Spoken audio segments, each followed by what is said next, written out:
Hello friends, I'm Ciotti. Everybody calls me Ciotti, and I'm putting different props onto this tiny whoop. Welcome to Monday Q&A. Today was an absolutely absurd day. And yeah, so we're just gonna relax a little bit. We're just gonna relax. Today was supposed to be a nice chill day where we drove to Maggie and I drove a half an hour away to pick up her new used car that she got, which is an Acura TSX wagon, one of the very few wagons that we get in America. But instead, what today turned into was one of my previous clients who wanted to hire me for next week, in the middle of the week, and fly me down to Cabo to hang out on a 120-foot yacht and fly that big-ass arch that we've all seen pilots fly on the side of the island, and do some other really amazing stuff. What today turned into was a mad dash to get to get a passport in a week. And I didn't really think that was possible. I called like the main place here in Atlanta that does it on Friday a bunch of times, and they didn't have any appointments, and I thought that was that. But this guy actually ran into this same problem last year, and he had a place up in Washington do it for him.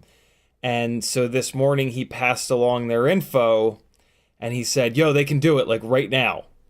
And I was like, oh, okay. So the thing that killed me with this is that they do not give you a full list of everything that you're going to need until you've sent them $400 to $500. And yeah, I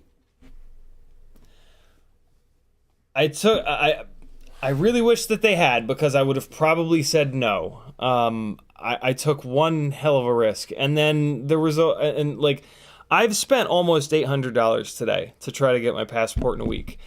I'll make that back and a little bit more from this trip, and I'll get to go do some amazing stuff if it gets here in time.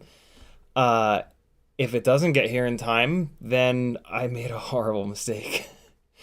But I don't know.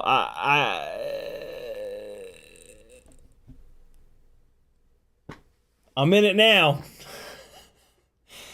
Yeah. So we'll see. I did absolutely everything that I possibly could today to make this work. Once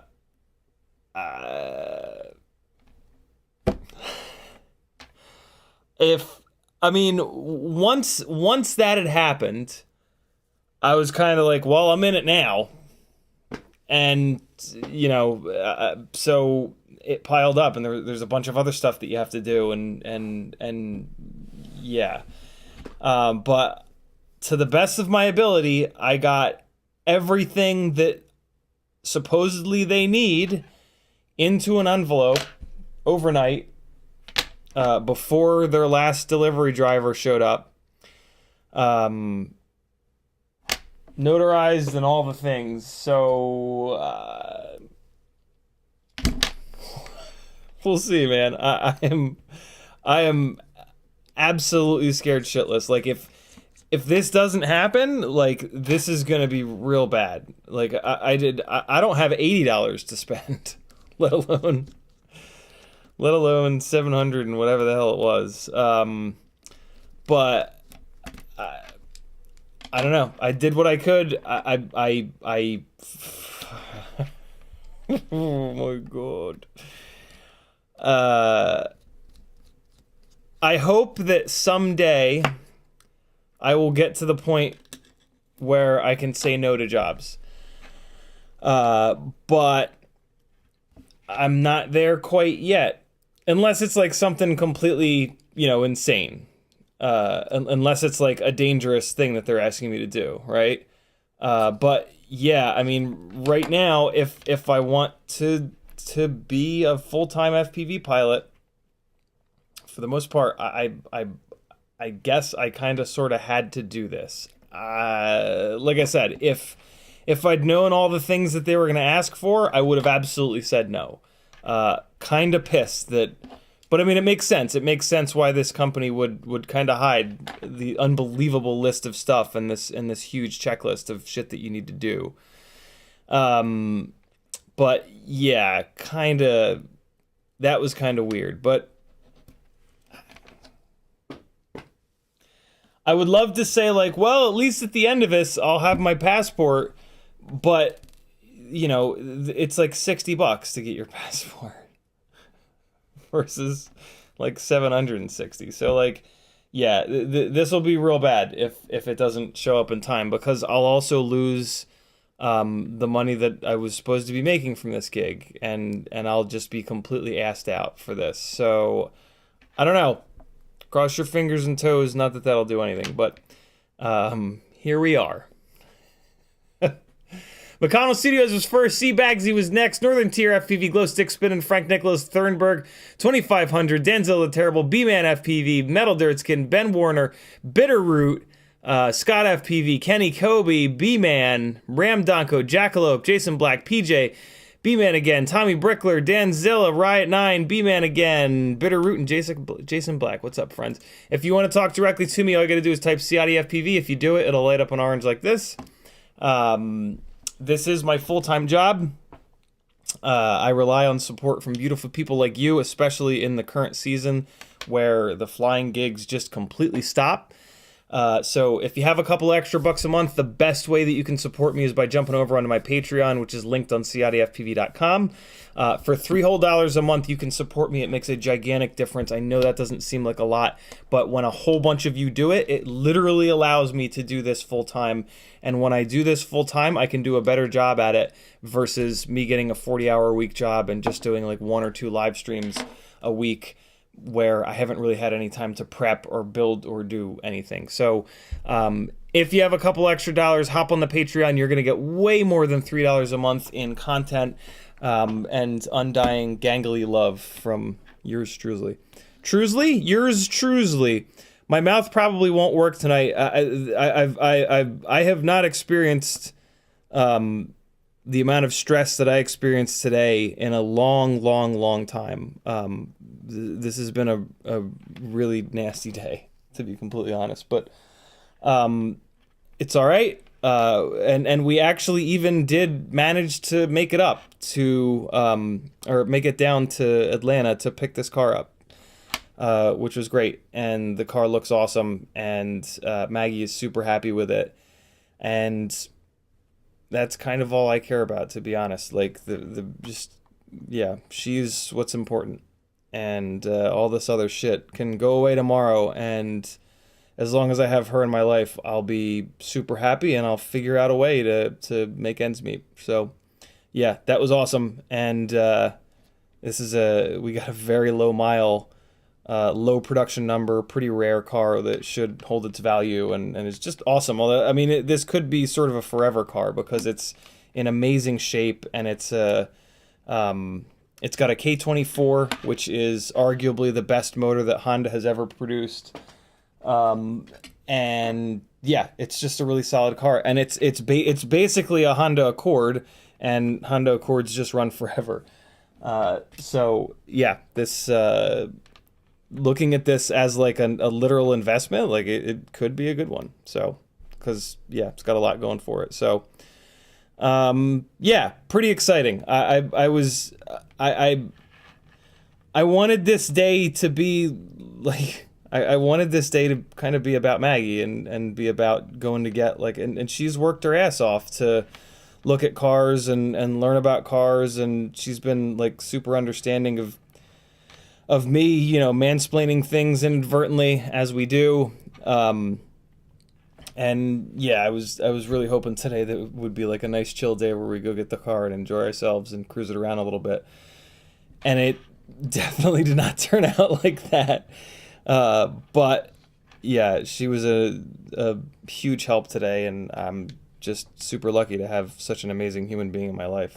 So all's well that ends well, I guess. Although, yeah, I won't know if what I did today ended well until Tuesday or Wednesday of next week. So we'll see. Yeah, so there's a chance that Whoop Wednesday and the Friday stream next week will be canceled. But if they're canceled, the flight footage that I will have in exchange for not having those 2 live streams will be pretty ridiculous. So, yeah. We'll see, man. We will see. Jesus Christ and a cracker. Hot girls are here and they're free. All right. Hide user on this channel. See ya. Danzo the Terrible. Hey, I don't know. I said all the things. There's other stuff on CiottiFPV.com. If you don't have $3 a month, there's a bunch of affiliate links you can hit. Get FPV, ohmygod.com, FPVCycle, Amazon. I know you're buying. Excuse me. I know you're buying stuff on Amazon. for Christmas. Hit my affiliate link before you check out each time, and I'll get some money, and I'll hopefully use it to make up for what the world's most expensive passport just cost me. So yeah, I actually just put in an Amazon order, and maybe for the first time ever, not the first time ever, but damn near the first time ever, I remembered to use my own affiliate link, so that was nice. Oh boy. I am currently off camera here. I am getting the tiny whoops ready for some rippage tonight. I am officially, so I haven't found anyone. Nobody has let me know that they have one of these RunCam Nano 3s with the round lenses. So I'm kind of giving up. I've mentioned it on a couple of streams now. And yeah, they're super rare, so it doesn't really surprise me. So yeah, this camera is coming off, and it's just gonna, I don't know what I'm gonna do with it, but it's not gonna be on these tiny whoops because I can't adjust. It's a slightly different field of view, and that really changes your ability to kind of fly consistently. So yeah, it's coming off, and it might not go back on. I'll probably put it on something, but it'll be like a one-off camera for like a one-off rig. On these two freestyle builds, though, I have to have the same camera, so it's going to be slightly more milky, not slightly, properly more milky footage for you guys when I'm flying tiny whoops. But I mean, you know, it's analog, so it kind of is what it is. But yeah, we're gonna do 6 batteries tonight, like we've been doing lately. And I have swapped the one rig over to the much more drastically different Gemfan prototype 1.2-inch props. And then I'm going to compare them to this rig that I'm swapping the cameras on right now, which has the Gemfan biblades. And we're going to see. I can't say for sure that I felt a difference yesterday flying the other set of prototype props that are more similar against these current Gemfan biblades. So yeah, we'll just keep going more drastically different until eventually I can feel it. Well, I mean, we can't really go any farther than this, but yeah, hopefully I'll be able to feel a difference between these two. And yeah, so that'll be fun. What else? Who's building in chat? What are you building?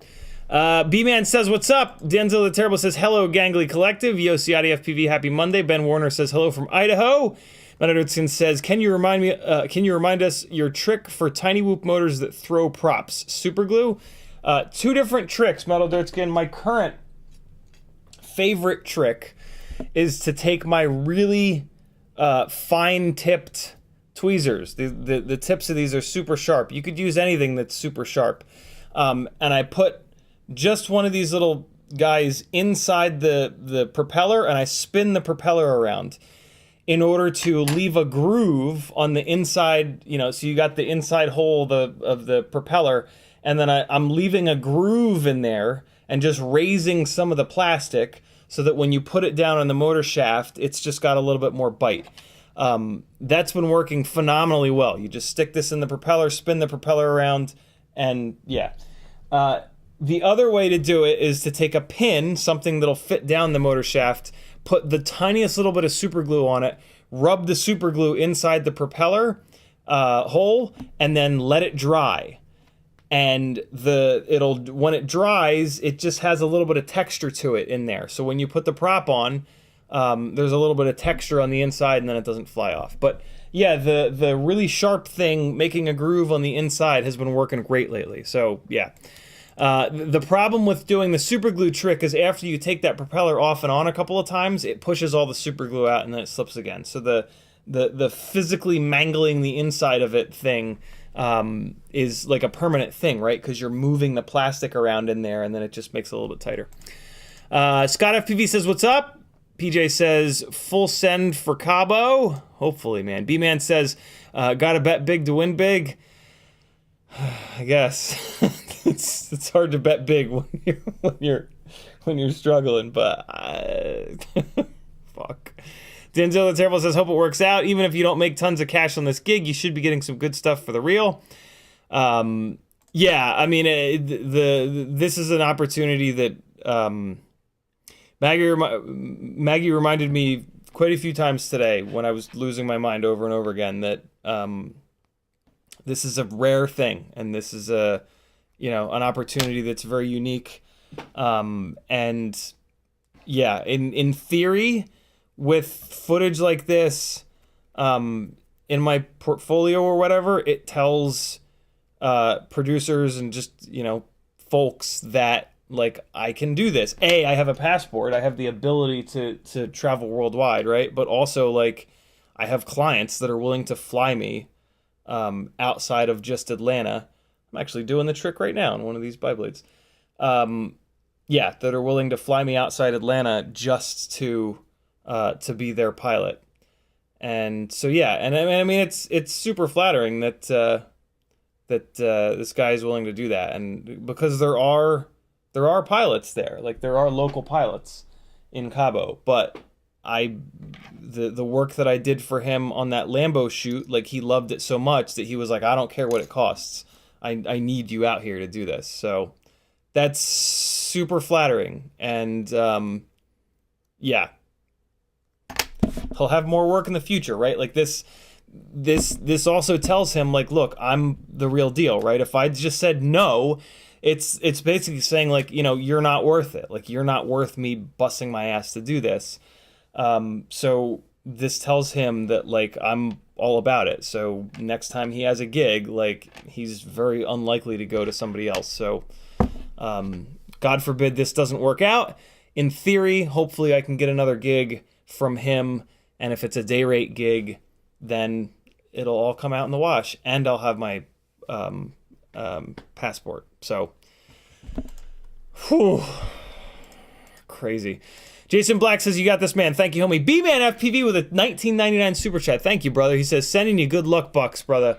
Thank you so much, B-Man. That's I am not going to put those into the fund because those $19.99 go to the world's most expensive passport. Actually, let's do this. Let's actually do this. World's most expensive pass. That's way too long. It's the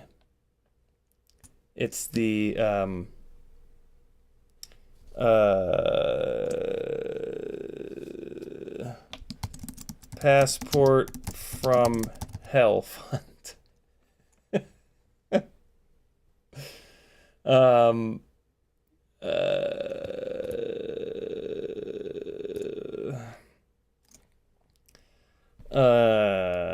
How long is that? No, yeah, that's way too long. That's way too long. Whatever. Wait, no, hold on. Can't I just cancel? I can just cancel. It's fine. Thanks again, B-Man. Very cool of you. Meldertson says, so you've got the car. Welcome to the Wagon Mafia. I can't tell you because she might be watching, but yeah, there's something funny in relation to that for Christmas. Ben Warner says, the Mobula 6 worth the money, or is there something better? Unbelievably, Ben, there is nothing better than the Mobula 6. Happy Model is a company that has some of the worst quality control in all of FPV, and yet the Mobula 6 ELRS is hands down the best tiny whoop that we have available. So yeah, it's the one, man. It's all that I fly from Freestyle. I can't show you this one because it's got the prototype props on it. But yeah, it's all that I fly. The frame that it comes with is junk. It'll break right away, so you might as well snag a Beta FPV Meteor 65 frame because you're going to need it. The motors that it's going to come with are going to be way too low of a KV. You want to replace them with, in my opinion, if you're going to fly it for freestyle, you want to replace it with Weebleed FPV 0702 28,500 kV motors. And you also want to move it over to BT 2.0. And that's it. That rig is now completely pimped out. Like, that is exactly what I fly. If you want, you can also add a True RC Singularity antenna, but that's not really necessary. The motors and the frame and BT 2.0 are the performance mods that will get it flying pretty much exactly like what you're about to see in a little bit here. So yeah,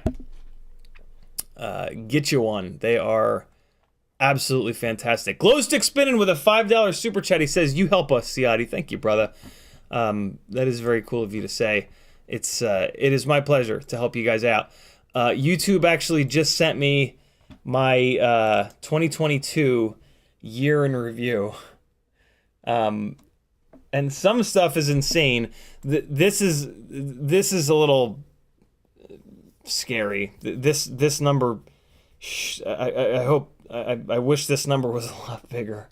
I kind of can't believe how low this number is, to be honest. But I don't troll for subscribers. I don't do things that attract lots and lots of new subscribers. I really focus on the people that have found me, giving them really good content. And we are a niche within a niche within a niche. Like, this is I do a pretty specific thing here, so I guess it makes sense. But yeah, I'm kind of staggered that I didn't even get 1,000 new subscribers this year. That's kind of insane. But this is the thing that's absolutely absurd, which is 3.6 million watch time minutes. That's pretty wild. That's super cool. And 164,000 total views ain't nothing to shake a stick at either. Unsurprisingly, this is the most viewed video. What's annoying is that this is actually from last year, and this year it was the most viewed video. I mean, it's just because of the thumbnail and it's because it's a build. So yeah, I'm gonna just have to do more stuff like this. I mean, I already knew that, but apparently I reached final boss status. What does that mean? Total live stream minutes, 96,000. Total live stream views, 100. That's pretty cool. Most watched live stream was that one. So yeah, all kinds of interesting stuff in here. I really try not to look at analytics ever because they're just bad for my mental health. But I don't know. That's kind of cool to see. Random FPV says, "I only buy gear from CiottiFPV, blah blah blah merch store." I don't say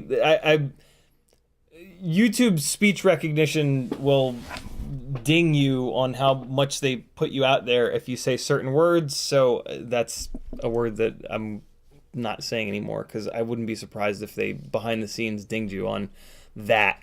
Mutteritson says, "I think I have one of those OG Runcam Nano 3s in my 65mm Toothpick. Can you tell from a pic it's the right one?" I can, Metal, but so can you. It's super easy to tell the difference. One of the lenses is perfectly round, and the other one is not. So this one here is the one. God damn it, Logitech, you are such a dick. Please focus. Please see it. So this one with the notches in it is not the one. This one that's perfectly round is the one. This one with the notches is the current generation. There's tons of these out there. This is the rare one. So yeah, if anybody has one of these rare round ones, I suck your dick. No, I won't. No, I won't. No, I won't. Oh, there I go. I was gonna try really hard to not curse and be better, but just immediately goes out the window. Come on, please, webcam, please, not like this. There you go. Ramdango says, "Tried biblades today on the 65. I don't know much, but it's quite different. 25,00802. Just switch props for quick curiosity. Less float, quicker up. Cool." Yeah, the biblades really allow the PID loop to work extremely well because they're so lightweight. And in the thrust testing that I did on lower kV motors, 21,000 kV, and higher kV motors, they're all the way up to 30,000. They made more thrust than pretty much everything. I think there was like one tri-blade that made the same amount of thrust. Although these Gemfan prototype props are making slightly more thrust than the biblades, than the current gen biblades, I should say. So yeah, we got some cool Tiny Whoop props on the way. McConnell Studios says, absolutely, the fact that you've been pursued and that this is international is worth it. It all builds through, I've been through the same myself. I'm really happy to hear that. For those of you that don't know, McConnell Studios is a super successful fellow that has been through a lot of what I've been kind of going through. So when he talks about stuff like that, I listen, because yeah, he's managed to make it through this period of, I don't know, building your own business sounds very weird, but I guess technically that's what I'm doing. And yeah, he came out the other side and is super successful and makes unbelievable art. So yeah. Kiz Bartlett says, pricey passport. There it is. Thank you, Kiz.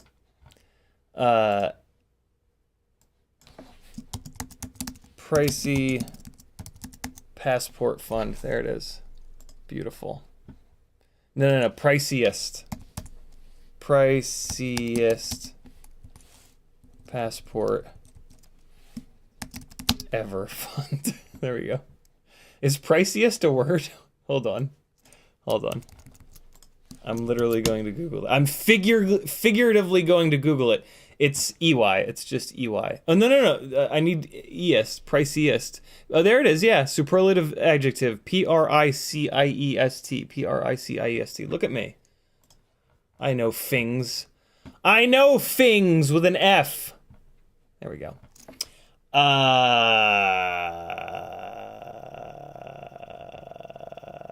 Preposterous passport fund. That's a good one too. Kiz Bartlett says the piss poor passport fund. Bob Noxious is in the house. What's up, homie? Brandon's Baked Beans says I have only one of Nano 3 left. Which one you got? Oh my God, you have an OG one, Brandon? For the record, like, if you guys want to keep your OG ones, I don't blame you at all. Like, don't let me browbeat you into getting rid of them. Like, if you want to keep it, believe me, I completely get it. But yeah. Oh my God, June Loco, is that it? June Loco just put a picture of a Nano 3 over in General Nonsense. I don't know why I'm in General Nonsense. Let me go to Livestream Live. Hey, if oh, Metal Dirtskin did too. I think is that it? I think that's it, Metal. Yeah, if you guys want, like I said, if you guys want to hang on to them, I totally get it. Like, but if you don't want them, I will absolutely pay you more than what they're worth, or I'll trade you another camera or like whatever. Because yeah, I would really love to have 2 of those. I am in Livestream Live. One of the benefits of joining the Patreon for $3 whole a month is you get full access to the Patreon page, access to the Stick and Dick End Fund, which is one of every single stick end that you can basically rent from me, so that you can try every single stick end that exists on your own transmitter with your own fingers to actually figure out if you like any of them better than the current ones that you have. Looking at a picture of a stick end on a website and then buying it, it doesn't do anything. Like, it's going to show up, your brain is going to be like, well, I just spent $30 on these, they better be good. You're going to put them on and you're going to think that they're better. When you rent all of them and you put them on, your brain is actually like, okay, let's see which ones are better. And go figure, you're actually able to figure out. And in a lot of cases, you're going to try them all and be like, nope, the ones that I have are better. But if you've already spent $30 on them, your brain is going to force you to believe that they're better. And that's not what you want. You want the ones that actually work better for you. And yeah, all kinds of other cool things going on over on the Patreon, over on the Discord channel for patrons. So give me your $3 a month. We've been on a hot streak. with almost one new patron for almost every single live stream. And I kind of need that to keep going. I don't know what's happening, but I've been going down on Patreon by $100 a month every month for the last like 6 months. I don't get it. So yeah, if you have a couple of dollars, I would love for you to be a patron. It would make a huge difference. And yeah, hopefully I don't have to get a real job in 2023, because mentally I do a lot better with this as my job. So Bob Noxious says, I got to round something. Don't we all? Brains Baked Bean says, I'm not particularly attached to it, but it's in a build that Nick Burns sent me. Oh, I should message Nick. He might have a couple of them. Hey, for the record too, if one of you guys sell me the round lens Nano 3 and at some point you want it back, I will absolutely sell it back to you. All right? Like, so yeah, keep that in mind. All right. What,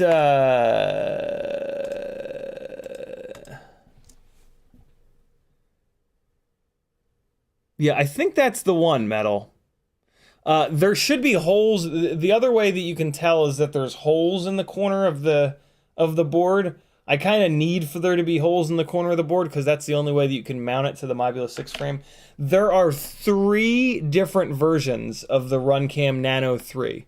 The very first version with the round good lens has the holes in the corner. And then the second version that I showed you guys a minute ago with the little notches on the lens, that one also has holes in the corners. But apparently there's a new version now which doesn't have holes in the corners, and that has the less good lens as well. So yeah, 3 different versions. Thanks, RunCam. Bob Noxious with a $30 super chat. Holy hell. He says, thanks for earlier, brother. Put this towards the fund. I will indeed. Thank you, brother. Very, very generous. 50 goes to 80, and then we're going to take B-Man and put him in here as well. And we're going to get to an even hundo. Thank you, friends. Glow stick spinning. I'm taking your $5 and I'm going to spend it on hookers and chlamydia. You cool with that? What do you guys want to see? Flying first or building? Flying? All right, cool. We'll do some flying first. Did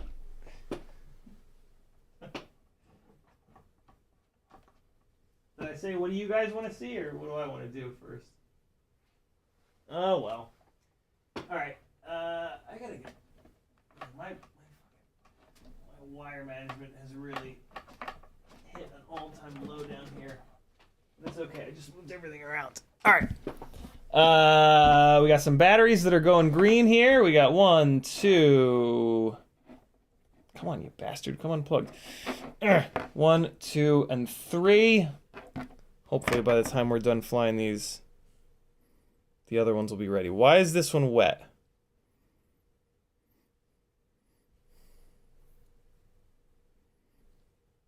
Smells sweet. All right, I got another one of these folded cell batteries. Shit the bed. If your batteries are ever wet and it smells sweet, that battery is shot. It's a tiny whoop battery, so I'm gonna put it up in the air anyway because what the hell. But I think when I put this one battery here up in the air, it's gonna be just useless. In theory, when I arm it, it'll drop all the way down and might not even power up the rig, but I mean, let's see. It's a really weird sweet smell. Like it doesn't smell like sugar or powdered sugar or anything like that. It's a pretty unique kind of smell, but at some point you'll smell it and you'll be like, oh yeah, that does smell sweet. So let's fly this one first, actually. I don't know what battery this is. This is either a tinywhoop.com or a Tattoo. Both of those batteries, putting them in and out of the frames, the stickers peel off. And so I have a whole bunch of these batteries that are just black. I prefer the Weebleed FPV batteries because they have a sticker that wraps all the way around it that doesn't peel off when you put it into and out of the frame. So yeah. Let's do this today. So yesterday yesterday we flew the biblade rig, a whole bunch of batteries in a row, and then I switched to the other rig on the prototype props for the very last battery. Let's do it the other way around tonight. I'm going to fly 5 batteries on the rig with the prototype propellers, and then the last battery is going to be on the biblade rig. There is a slight difference between these two rigs. The quad with the prototype propellers on it is on slightly lower kV motors. So what you're about to see is a Mobula 6 ELRS Singularity antenna, Weebleed FPV 0702 28,500 kV motors converted to BT 2.0 in a Meteor 65 frame. And then the very last battery is going to be the same exact build, even the same camera now, but with the tinywhoop.com 0702 30,000 kV motors, which are not in stock. They come in stock and then they immediately go out of stock. To be really honest, the Weebleed 0702s at 28,500 kV make plenty of power. So I'm actually considering, I snagged 2 sets of the tinywhoop 30,000s. I'm considering snagging another set of these Weebleeds and putting both of these rigs onto the Weebleed motors. And then I don't know what I would do with the tinywhoop motors. Maybe just hang on to them. But yeah. Let's fry, friends. I blame you guys. I blame you guys for not reminding me at the end of yesterday's live stream to unplug the VRX. I accidentally left it plugged in. So off we go. This rig is on these prototype props from Gemfan that we did a little bit of thrust testing on, and they made amazingly just as much thrust as the Gemfan biblades that absolutely dominated the thrust testing that we did last week and the week before. So really, really, really impressive performance from these propellers. That's a lot of P's.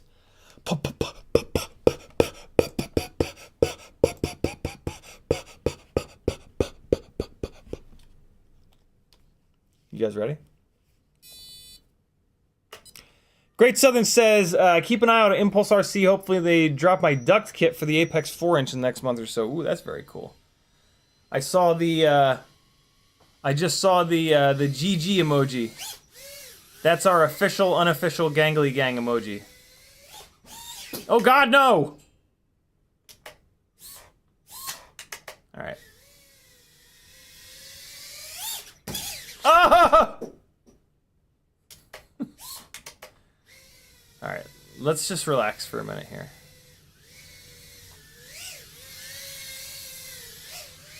Oh God, why would I do that? It's sometimes it's like I'm doing it on what purpose? This might be one of those nights where I can't fly for shit.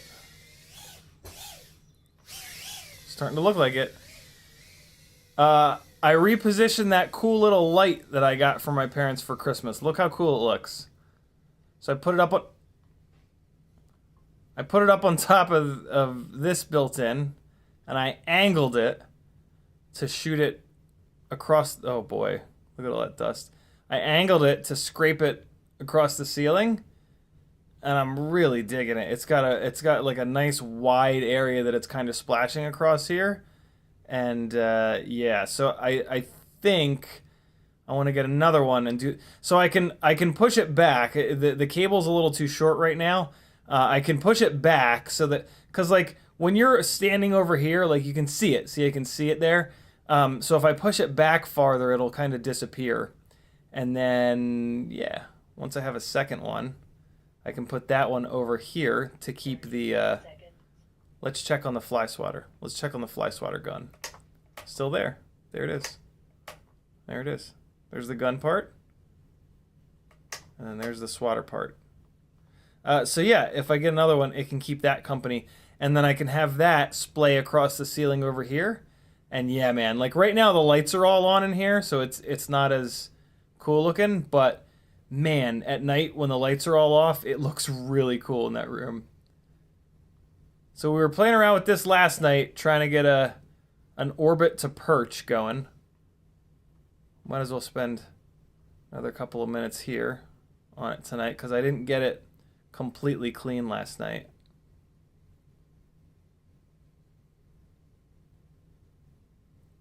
It's the most trippy thing ever. All right, let me see if I can get it now. Get it settled down. Nope. So I was able to do it last night without a disarm. When I go to disarm, though, it's tough to kind of get it on there. I don't know if this is possible. I have a funny feeling that it's going to throw it off no matter what, but you don't know until you try over and over and over again. Timer 1 up. Ah. Uh-oh. Uh-oh. Uh-oh. Uh-oh. That was a decent little save. Jesus Christ. All right, come on. Let me try one more time on this battery.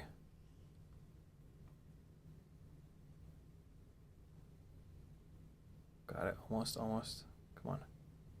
Come on.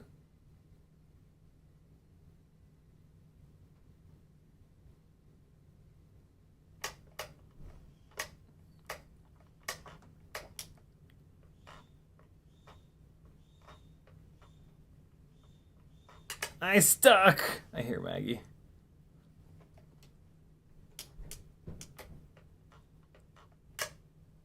I hear her. Thank you. Man, I don't know about perching on that. I can't. I really don't think it'll stay. No matter how. Oh my god. Now I'm taking a walk on that one. No matter how centered I get, I don't think it's gonna. I don't think it's going to stay on there. I think it's going to slide right off. Wow, I just crashed this in the absolutely most insane possible spot. I couldn't have gotten it stuck there. McConnell Studios says, your WooLab light bar is so cool. It convinced me to buy 2 as gifts, along with the original Flyorb drone ball. I don't know what the Flyorb drone ball, the little ball that you can, that you like throw and then it goes back or whatever. That's cool. Bob Noxious says, with a little grip under, I could totally do that. I could absolutely do that. Yeah, no angle mode. Angle mode is bad. Well, hey, this battery that was leaking juice flew completely fine. So that's weird. I don't really know how that's possible. That it's leaking juice and it still had good runtime. I think I see a little hole punched in the side of it. So I'm actually going to put that battery aside, and I'll see if it gets more wet. You know what I'm saying? All right, so let's actually fly some freestyle instead of just orbiting a ceiling fan for the entire battery. Although that's going to cause me to have to actually fly properly. So, Makana Suda says, also update on CMYK logo. Oh, it's going well. CMYK sent me some cool stuff. But yeah, so that light upstairs is a WooLab light. That's how you find that on Amazon. It's really, really cool, man. And there's application support for it, and you can do different colors, and there we go again. Yeah, it's a really, really slick light. There's a couple YouTube videos on it if you want to check it out. But yeah, it's WooLabs. So, these are these Gemfan prototype propellers that either they feel different, feel/fly different, or I'm just not flying well tonight. Could totally be either. I gotta take those drumsticks off of that floor tom, because that floor tom is officially the greatest thing to bonk off of, and that's gonna just get the shit bonked out of it from now on. Yeah, the WooLabs light is a little pricey. That's why I didn't buy it, and I put it on my Amazon wish list. Oh, I missed it! What a jackass! Oh god, I didn't really get it all that good that time either. Hold on, we gotta get the floor tom bang going here. There we go. Oh, what happened there? It just disarmed itself. Oh boy.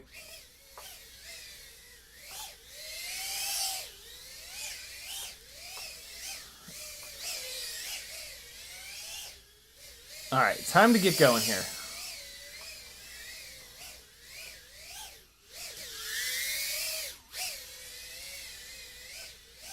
So yeah, these... I'm really impressed by these prototypes, man. Like from an efficiency and... That ain't gonna go through there.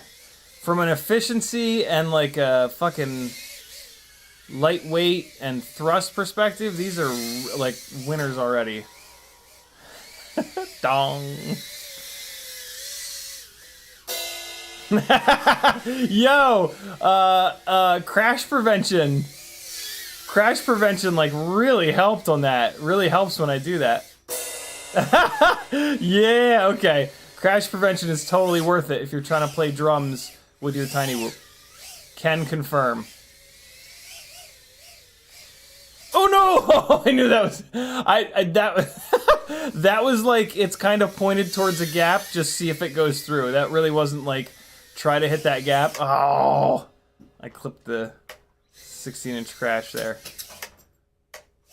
I gotta be honest. I kind of dig having the drum set in here. It's a pretty cool. I'm inside my flight bag, I think. Oh no, I was inside my stick bag. Oh god, here we go. Oh fart.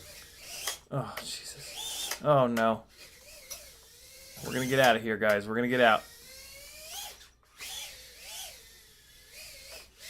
Oh, God! I rearranged the room a little bit again. I put the IKEA 3x3 here, Kallax back. I like it here because it kind of hides the sim rig a little bit, you know? Like, you come through the door and it's like, oh... It's not so obvious that there's this like big gangly sim rig right here, you know, and it kind of like boxes it in.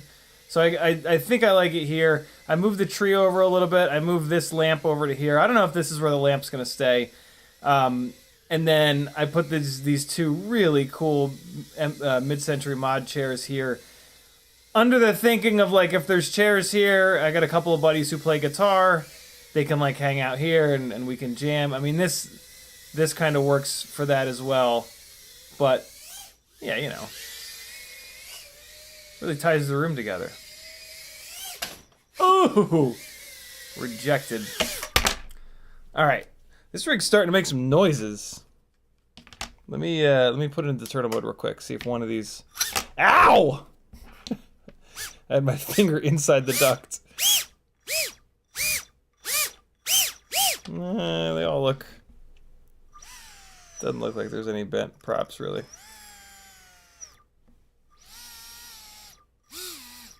I just beat... Oh, no. Yeah, there's something going on here. There's something going on here on Motor 1. Motor 1's having a crisis.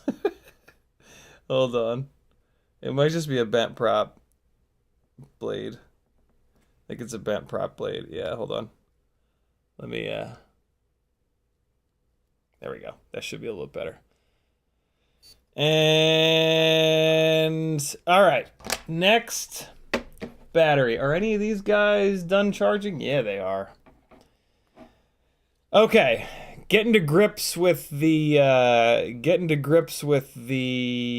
prototype propellers. Trying to get used to them. Hoping that on the last battery that I fly, I can really tell a difference. Low battery.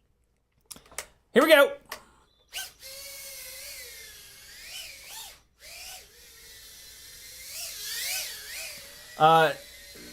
One of the things that oh my god, one of the things I'm doing here is I'm trying to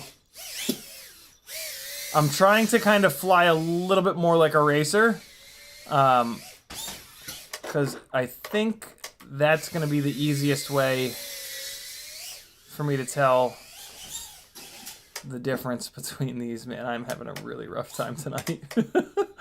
I think that's going to be the easiest way for me to tell the difference between these propellers.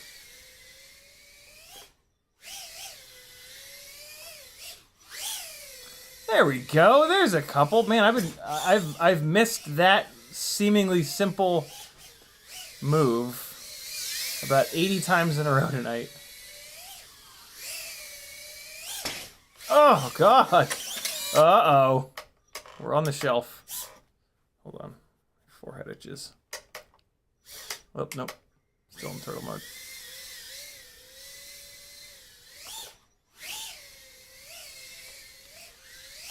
Oh, I've never thought of doing that before. That happened by total accident. So what even was that? That was through here like split S and then down. That was kind of cool. I don't know if I can do that with any kind of consistency.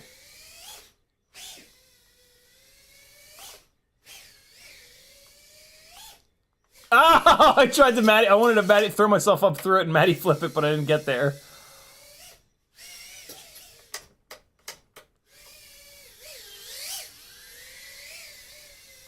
Ah, they really don't like. I always expect for these things to have a little bit more momentum than they do.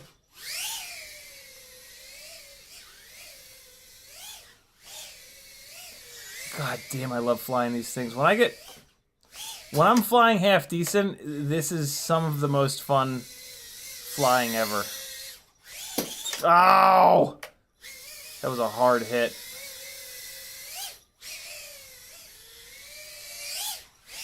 Oh, into the fireplace we go. Oh no! God, that's coming my way. Oh, fuck. I don't know where it is. It's back behind here somewhere. Oh God, it's all the way back there. Really? Oh. Oh man, come on now. You couldn't have crashed somewhere easier to get to. Ooh, got it. Look, here's all those for sale glides puked out on the floor. Blah, blah, blah, blah. Vomit. All right, here we go. Dingles says knife edge between the tree and the wall. I have spent so much time. What in the fuck? I've spent so much time and effort trying to paint these walls in this wild flat gray. That, yeah, I try not to hit the walls, but I mean I can just go there. But yeah, I'm not gonna do any big gnarly knife edges. Woo! That's really cool. Wow. Okay. If we come up like this. That's a really cool little, trying not to use the word line because it's like kind of played out, but that's a really cool little, line. It's the only word. I can't think of another word for it. Oh God! I forgot that that shelf was there.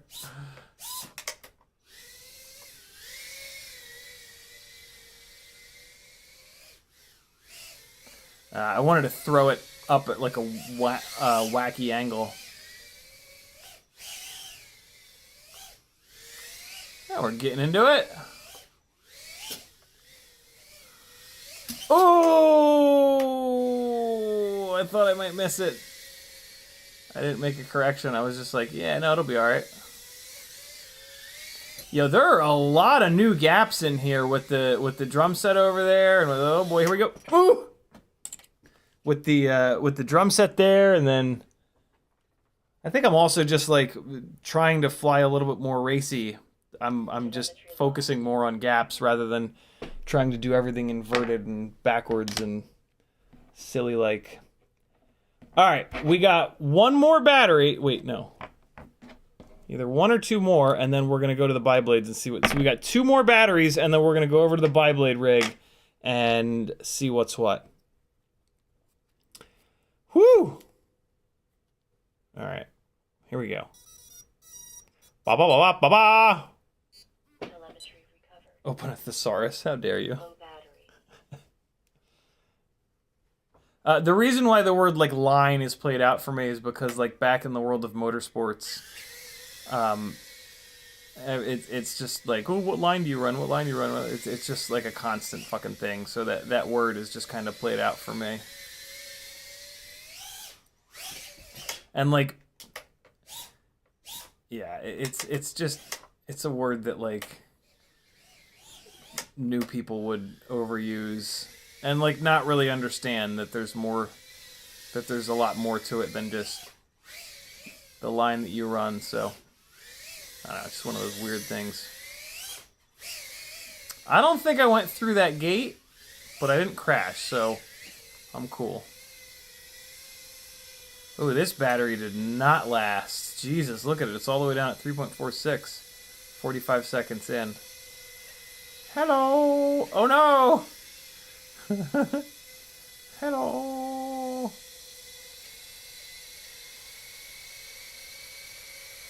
Oh, wait, no! You're not supposed to see them. Well, now you know what color they are. Not that this is going to be the only color, but...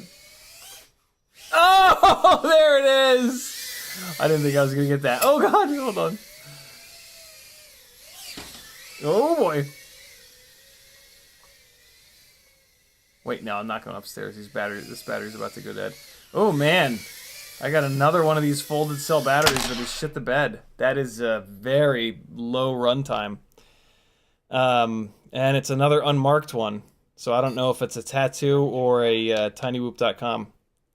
One or the other. Oh yeah, man, that was a stinker of a battery, eh?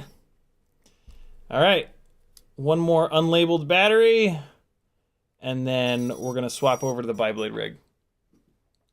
Telemetry recovered. Here we go. All right. Hey! What the hell? Maybe it's not that battery. Maybe it's the charger. This battery is really low already, too. Sagging all the way down to 4.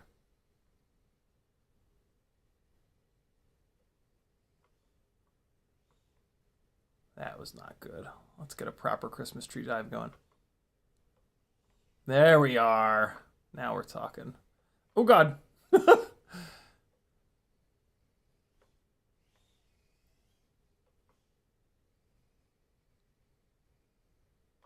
Get on in there. Hold on. Let's get some flow going for this one. Let's get some music on here. Come on now. A much needed vacation, I'll say. All right. Here it is.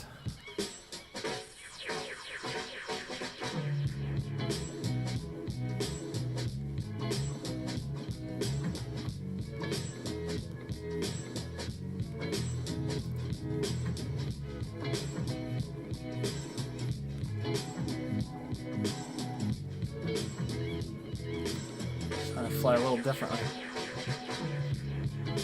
Ooh, biggin'.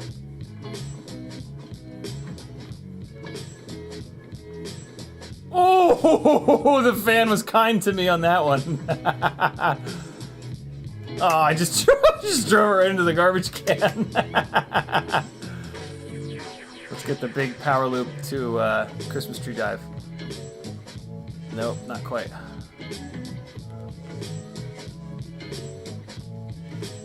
Not quite. Come on. Come on. Get it. Up. Throw it. Ah.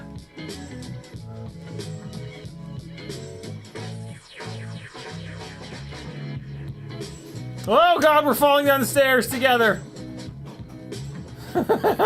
Proper fall down the stairs, yo. Hope you got your life alert.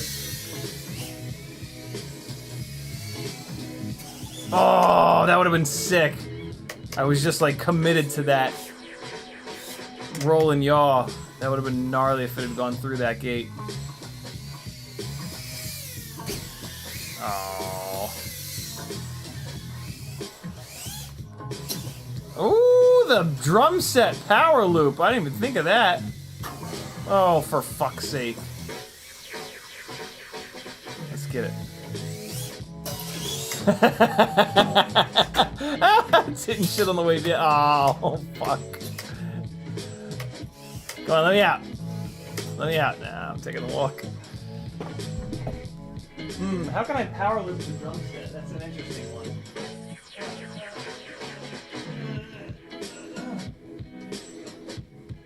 I guess I can go...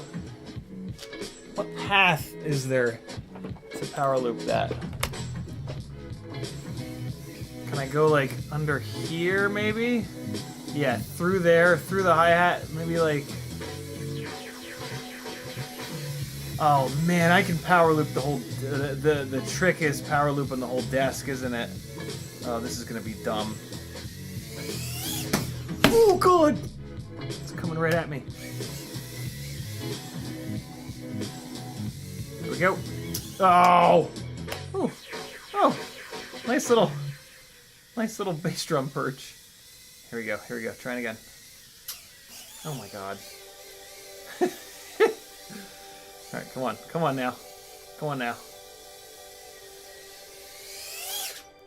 Oh! That was almost it!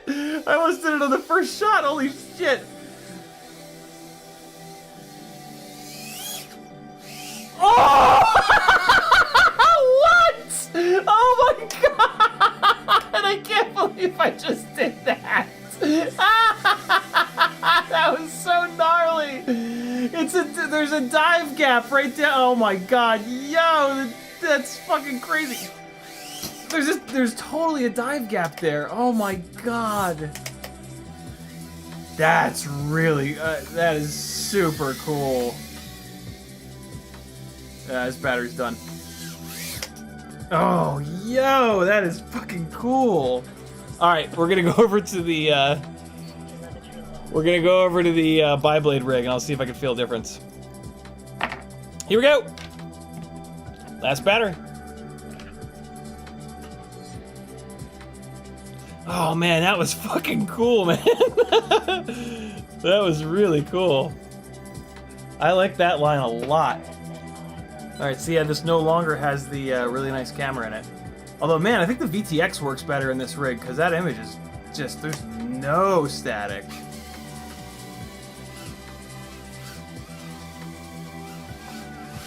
I don't feel a difference. Maybe there's a difference. Maybe it's a little faster. That could be up tilt related though, but I think I had roughly the same up tilt. Because there's just a little bit of prop in view. But I mean, there's not like a drastic... Oh god, I love it so much when I get that clean. There's just not like a drastic difference. Again, this is the rig on slightly higher kV motors. Oh, I caught the couch.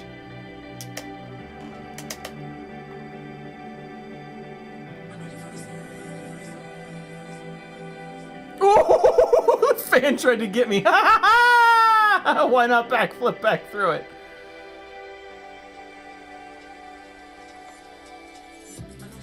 That's what I was trying to do before and I couldn't quite get.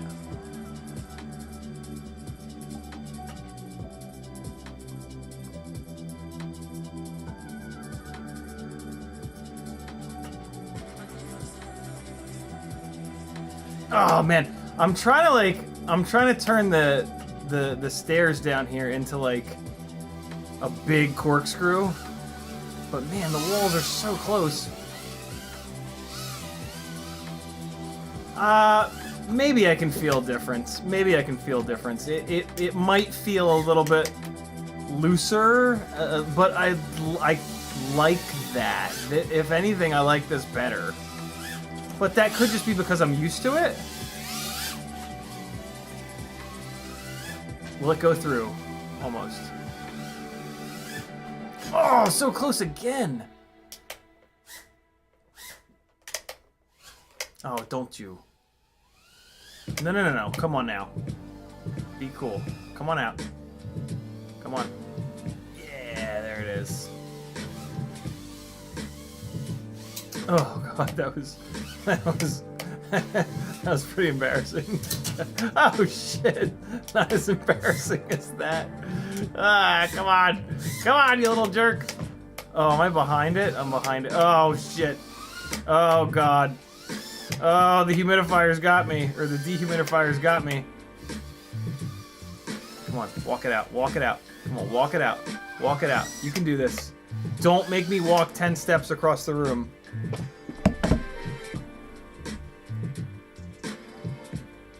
How dare you?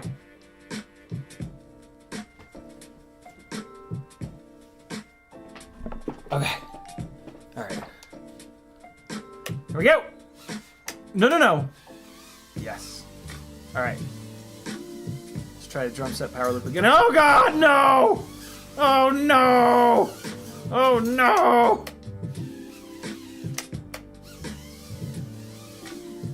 All right, here we go. Oh!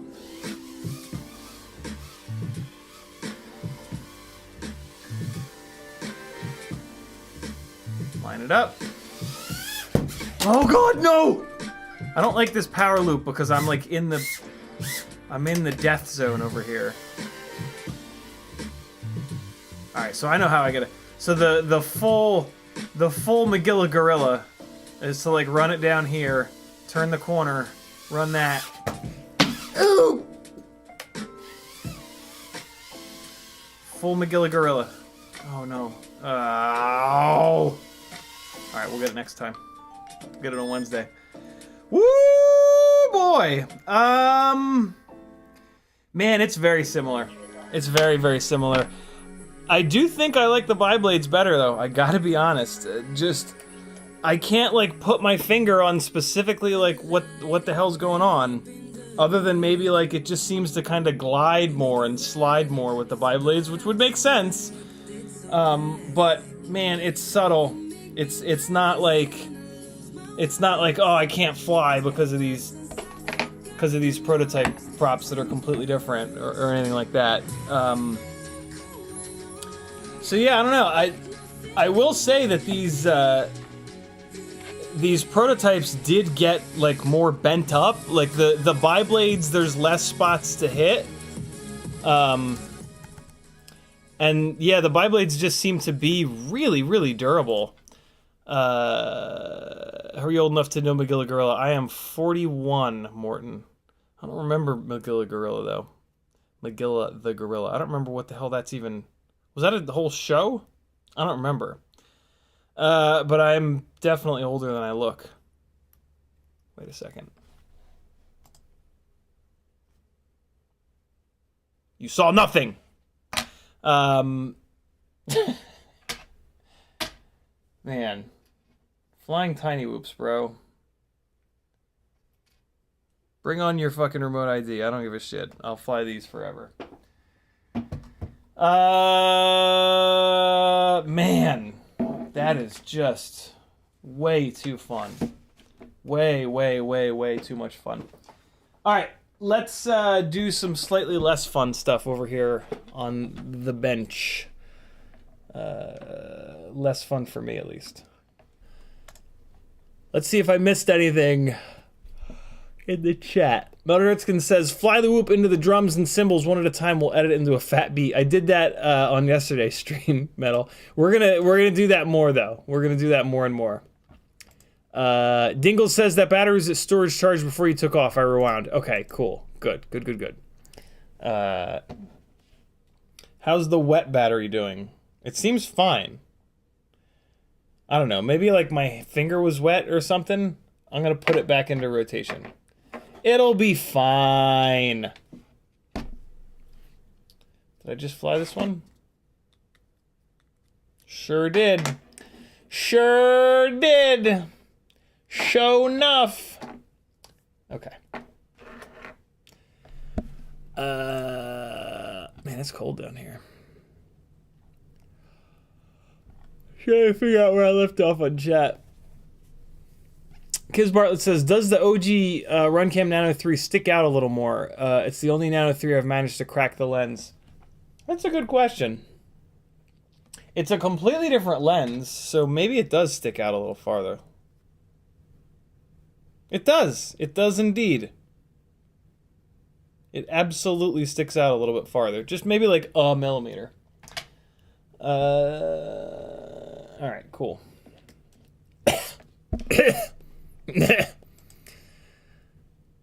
On the kick drum. Come.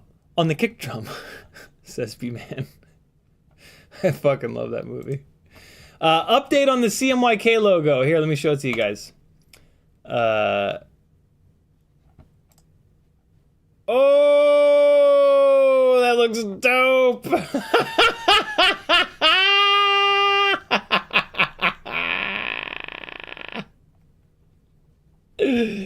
Oh shit, that looks so cool. I gotta figure out which one I like the best. But so we're doing a new mailer design. So this is gonna be the mailer coming up soon. Oh man, that's fucking cool. Come on. Oh, come on, messenger.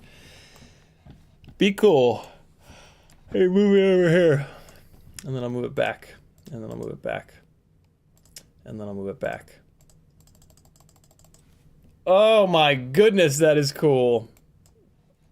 Where did it go? Come back. Come back. There it is.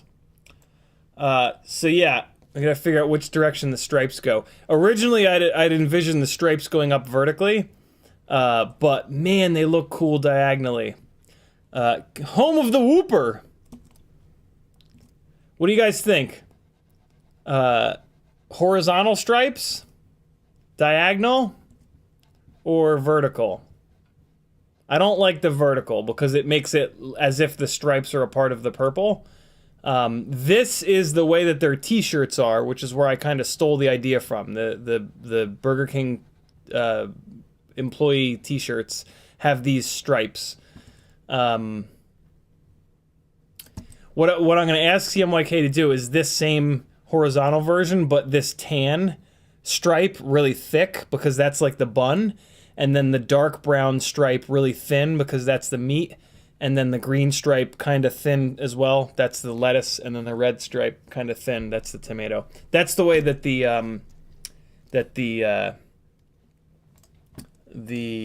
shirts are. Burger King shirt. Here. Yeah. There's like that's like the employee. Oh, God.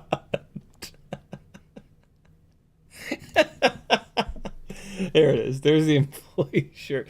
Oh wow, no, they don't have it like that. They have it. They have the bun layer is thin and then the meat layer is thick. Oh man, that's brutal. Stephen King.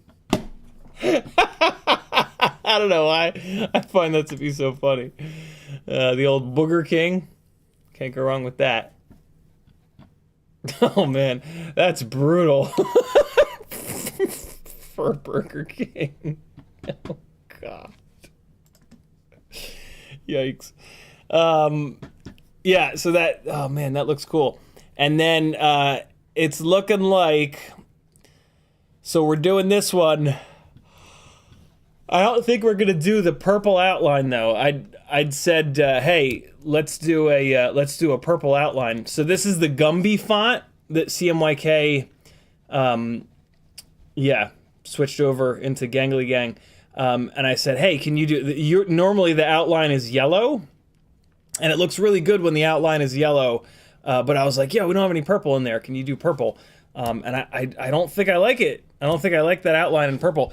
And CMYK said the same thing. He's like, yeah, I like it in the yellow better. Here's what it looks like in the yellow, right? Like that's just a little bit better. And he tried it in the purple too. I definitely don't like it in the purple. But man, is that cool. If you guys need graphic design, you go to anybody other than CMYK, you will be beaten. You will be beaten. And there it is. That's more like the Gumby logo is typically on this blue. This Gangly Gang logo is going to look amazing on a blue shirt on Teespring. It's a really nice combination of colors. And look at this. CMYK did this too, just as like a random little kind of proof of concept. I actually really like this. I just don't know. I don't know what we would do with this. But very cool, man. Such a talented dude. I'm so jealous of graphic designers. It's just such an amazing skill to have that I just do not possess. All right, let me get caught up on chat here. Now that I've shared all of CMYK's amazing designs. B-Man dropping that Gangly Gang emoji in chat, as well as Bob Noxious. There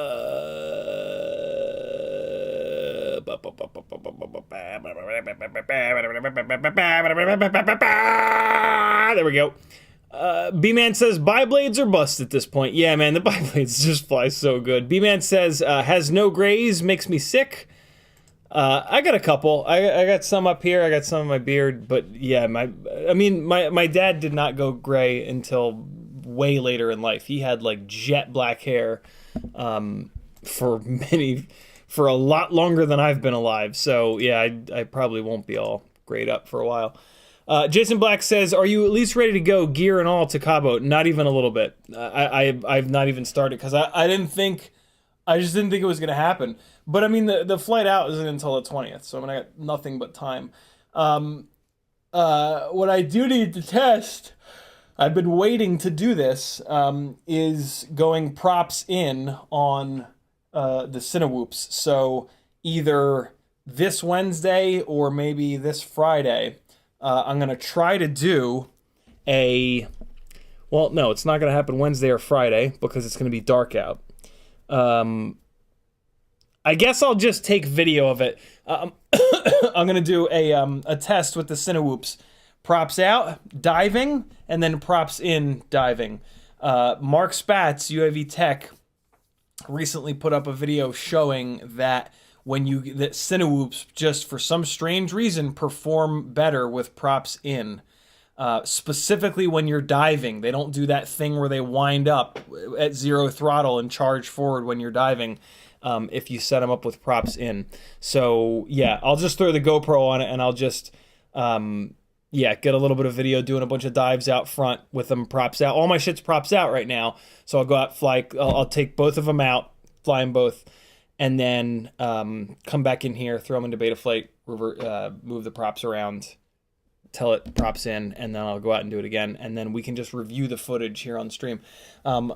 Technically speaking, I can live stream DJI now with this Elgato HD60S Plus, but it gets dark at 5 o'clock, and all of my streams other than Sunday are after 5 o'clock. So yeah, summertime, where you at? Come back, yo. Jason Black says, sorry to reopen that. No worries. B-Man says, you just have that effect on packs. Wet as a whistle. Danzilla Turbo says, why was your finger wet? To be continued. Layman Board says, you watch Boosted Boys. I don't. Every once in a while I will, but they're one of these channels where like they're too cool and it just comes off as obnoxious for me. I'm a real dick when it comes to car stuff though, because like I've been into cars for so long, and like I got into track day and autocross and stuff like that, and like once you're in that world, you're a little bit pinky out, so to speak, and I don't know, it's, you know how like when you're into something for a long time and like you get good at it and you surround yourself with other people that have been into it for a long time, like eventually you look at the new people with like a little bit of distaste and you're like, ugh, they're fucking ruining it. Yeah, that's me like times 10 with motorsports. I don't love it about myself, but I try not to be like that, but it's hard. So that's what she said. Melderson says, damn, that looks fantastic. The stripe should be horizontal because it looks like a burger. Yeah, that was my original thought. We'll see. Cheech likes it vertical. Fat Pastor likes it horizontal. B-Man likes it horizontal. Makes it look, and we got that. Denzel the Terrible says the stripes are burger toppings. They are indeed. Cool. So it looks like we're pretty split there. Fat Pastor says, how much are the sponsor spots? I mean, the sponsors that I do have are just who's going to be going on there. Just the folks that have chosen to, the companies that have chosen to support me. So it'll be like FPV Exchange. It'll be Tweet FPV. It'll be Get FPV. It'll be the logos that are on the opening screen, basically, of all the live streams. Just, yeah, I don't know. Yeah.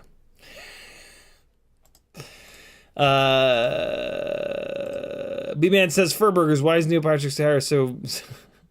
God. Kevin Sumner says, they crop the bun to make their meat look bigger. It's like... Oh, God. You guys are gross. Mikado Studio says, I told Steven to send me the final so we can hook up some water bottles. Gotta find the right color. Water bottles? Water bottles? What's gonna go on the water bottles? Maddie Hayden says, use the X7 logo on the tags. On the tags? What tags? On the tags? Jason says, do you fly with lipos? I do. Is there... Oh, my bad. I meant on a plane. Yeah, I've flown with my FPV gear on a handful of occasions. It's easier than you'd think. The big thing is that you need to not leave any lipos in your bag. You need to put them in a separate bag that you can then put into the tray. And then they won't pull your carry-on. If you leave any lipos in your carry-on, it looks like something that goes boom boom, and they will pull your bag and dig through it. And I mean, it's fine. Like, they'll dig through it and it'll just be a mess, and it's just annoying. But yeah, they're totally fine to fly with. I've flown with them with the quads on the outside of the bag. You just want to make sure that you take the propellers off so you're not stabbing people. But yeah, it's like I said, I've flown with them a whole bunch of times now, and it's just totally fine. You can't bring like 1,000 lipos. Like, keep it within reason. Bring like 10, 15, 20 lipos, and that's it. But yeah, it's no big deal.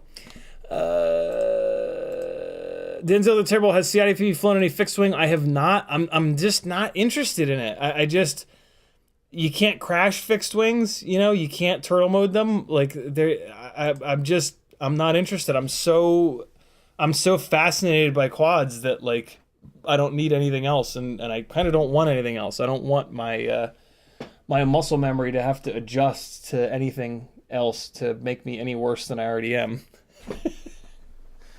Let me see if this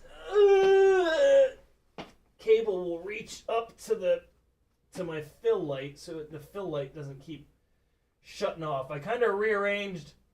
Did anybody notice that that I moved?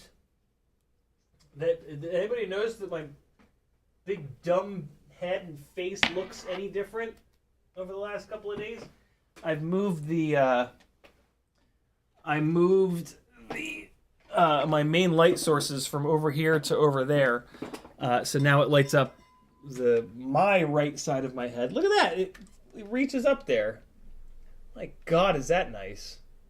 I don't have to keep taking this light down to recharge it. That is pretty cool. So that means I can take this little lamp and put it on the drum set. And look, I also did this. Hold on. We'll do this properly one day, but I mean, it's a little late. I'm gonna keep it. So help me out, guys. Tell me if the frame rate stays good. I'm just gonna really quickly, really quietly, just real quick. Hold on.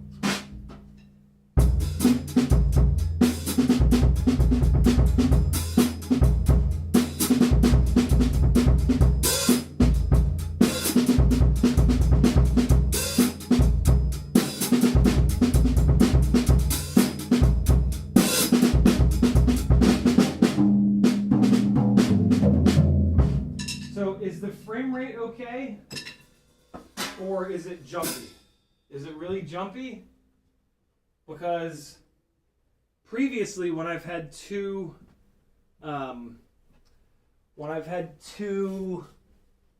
of these webcams hooked up, it can't handle it. But I don't know. Yeah, that's a little fatback groove. It's hard to put. It's unbelievable how hard it is to play quietly. But yeah, that's a little fatback for you.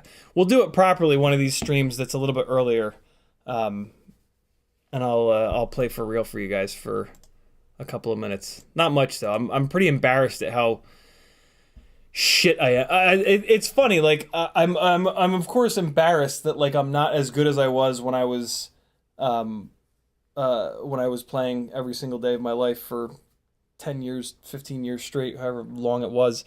But I'm also like kind of impressed that I didn't play drum set for over 20 years and like I can still do some things. So it's weird. Like I get very frustrated, but then like I get frustrated and I'm like, I hate this, and I walk away. And then like 20 minutes later, I'm like, well, you know, you did take 2 decades off. And then I'm like, all right, I'll try again tomorrow. B-Man says, I think there's a watt-hour limit you can bring on a plane. There is, but unless you're bringing... you really don't have to worry about that unless you're bringing a whole bunch of like big-ass lifter batteries. With 5-inch and or micro batteries, you're not going to get to that watt-hour limit unless you're a complete lunatic. But just don't bring a...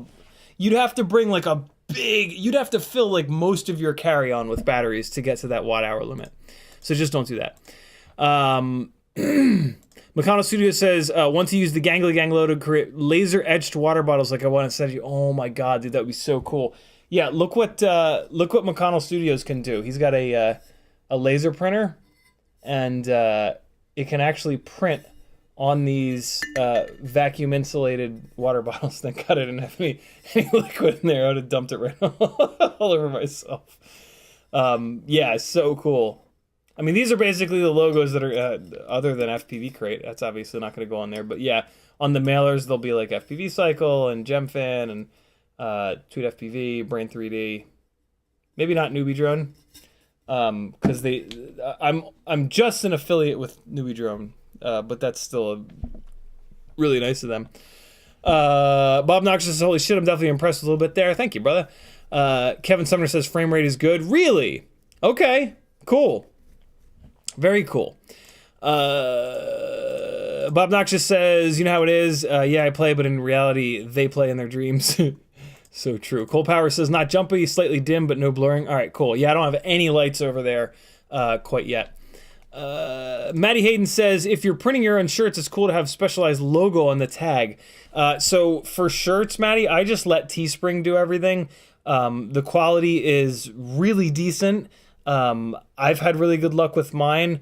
I think TweetFPV had an issue with one Teespring shirt, but then he had a couple others that were totally fine. So yeah, and they just make it easy, and like you can change colors up, and they're a well-known website. So yeah, it's hard to not go with Teespring. But it would be cool. I have BQE actually. They have like custom tags on their shirts and whatnot, which is really cool. That was a big weird freeze. Matt Orderson says, over the weekend they streamed the Zeppelin Celebration Day reunion show for its 15th anniversary. No way. Jason Bonham was impressive. Yeah, Jason Bonham is a fucking beast. I feel like he's every bit as good as his dad. Bugs FPV says, if you did live stream your DJI, what quad would you fly? It would be, it would more than likely be the, it would be Cinewhoops. I don't have many DJI rigs, so it would be Cinewhoops and or this Tooth Fairy 2, because I would be flying in front of the house and behind the house, and you can't really put 5-inch rigs up in a neighborhood unless you want to be that guy that ruins it for everybody. So yeah, it would be small stuff, and the small. That's really it. The only DJI smaller rigs that I have are the one Cinesplore and that Tooth Fairy 2, actually. So yeah, I only have 2 rigs that I'd even be able to do that with.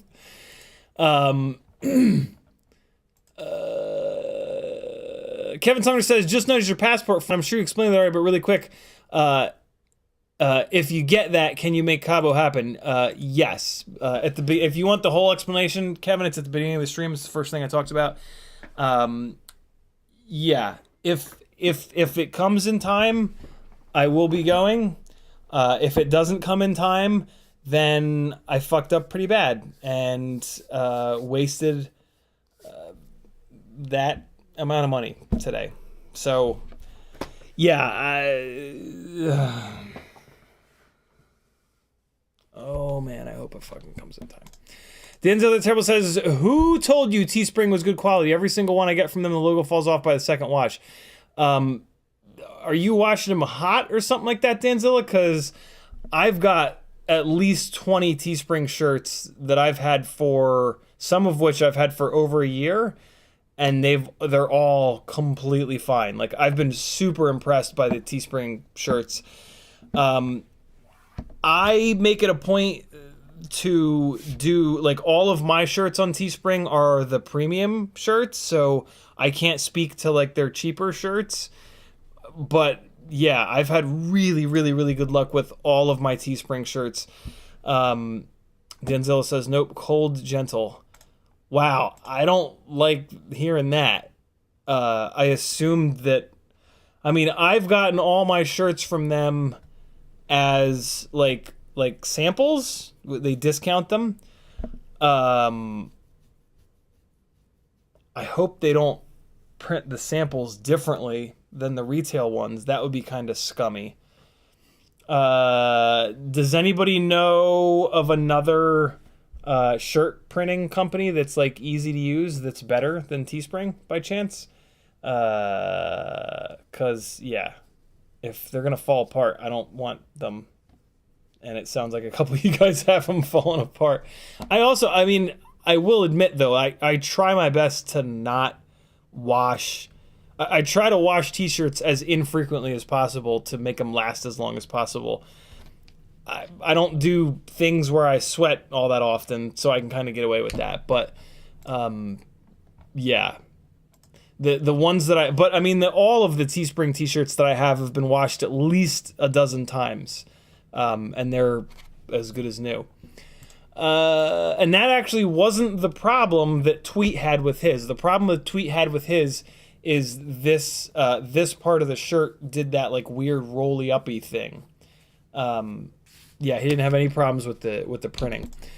Aber the Ham with a $9.99 super chat. Thank you, homie. He says, I never do this, but I figure one time for $10, please look up El Espario Cibernato on YouTube and watch one of his shorts. I swear he's the best drummer alive, dude. Give it 30 seconds. I'm gonna have to watch it like kind of without audio, or I'll get copyright dinged.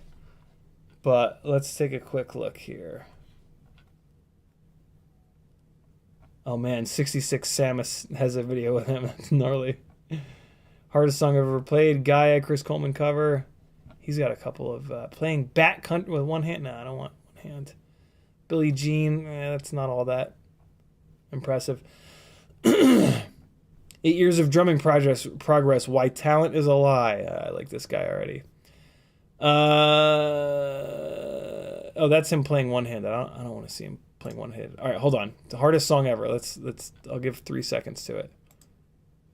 Hold on. I got to do this, and I got to do that, and I got to do this, and like that. Oh yeah, this guy's a fucking beast. Homeboy has a big old weight sitting on his snare drum. That's interesting. He's the bot grinder of drummers. Yeah, this guy is fucking mastered. There are so many drummers that are just on a whole other plane of existence. My current favorite is Larnell Lewis. But I mean, I've been out of the game for so long that I'm sure there's a million others. Bugs FPV says, "Do you like the Flywoo Baby Nano DJI?"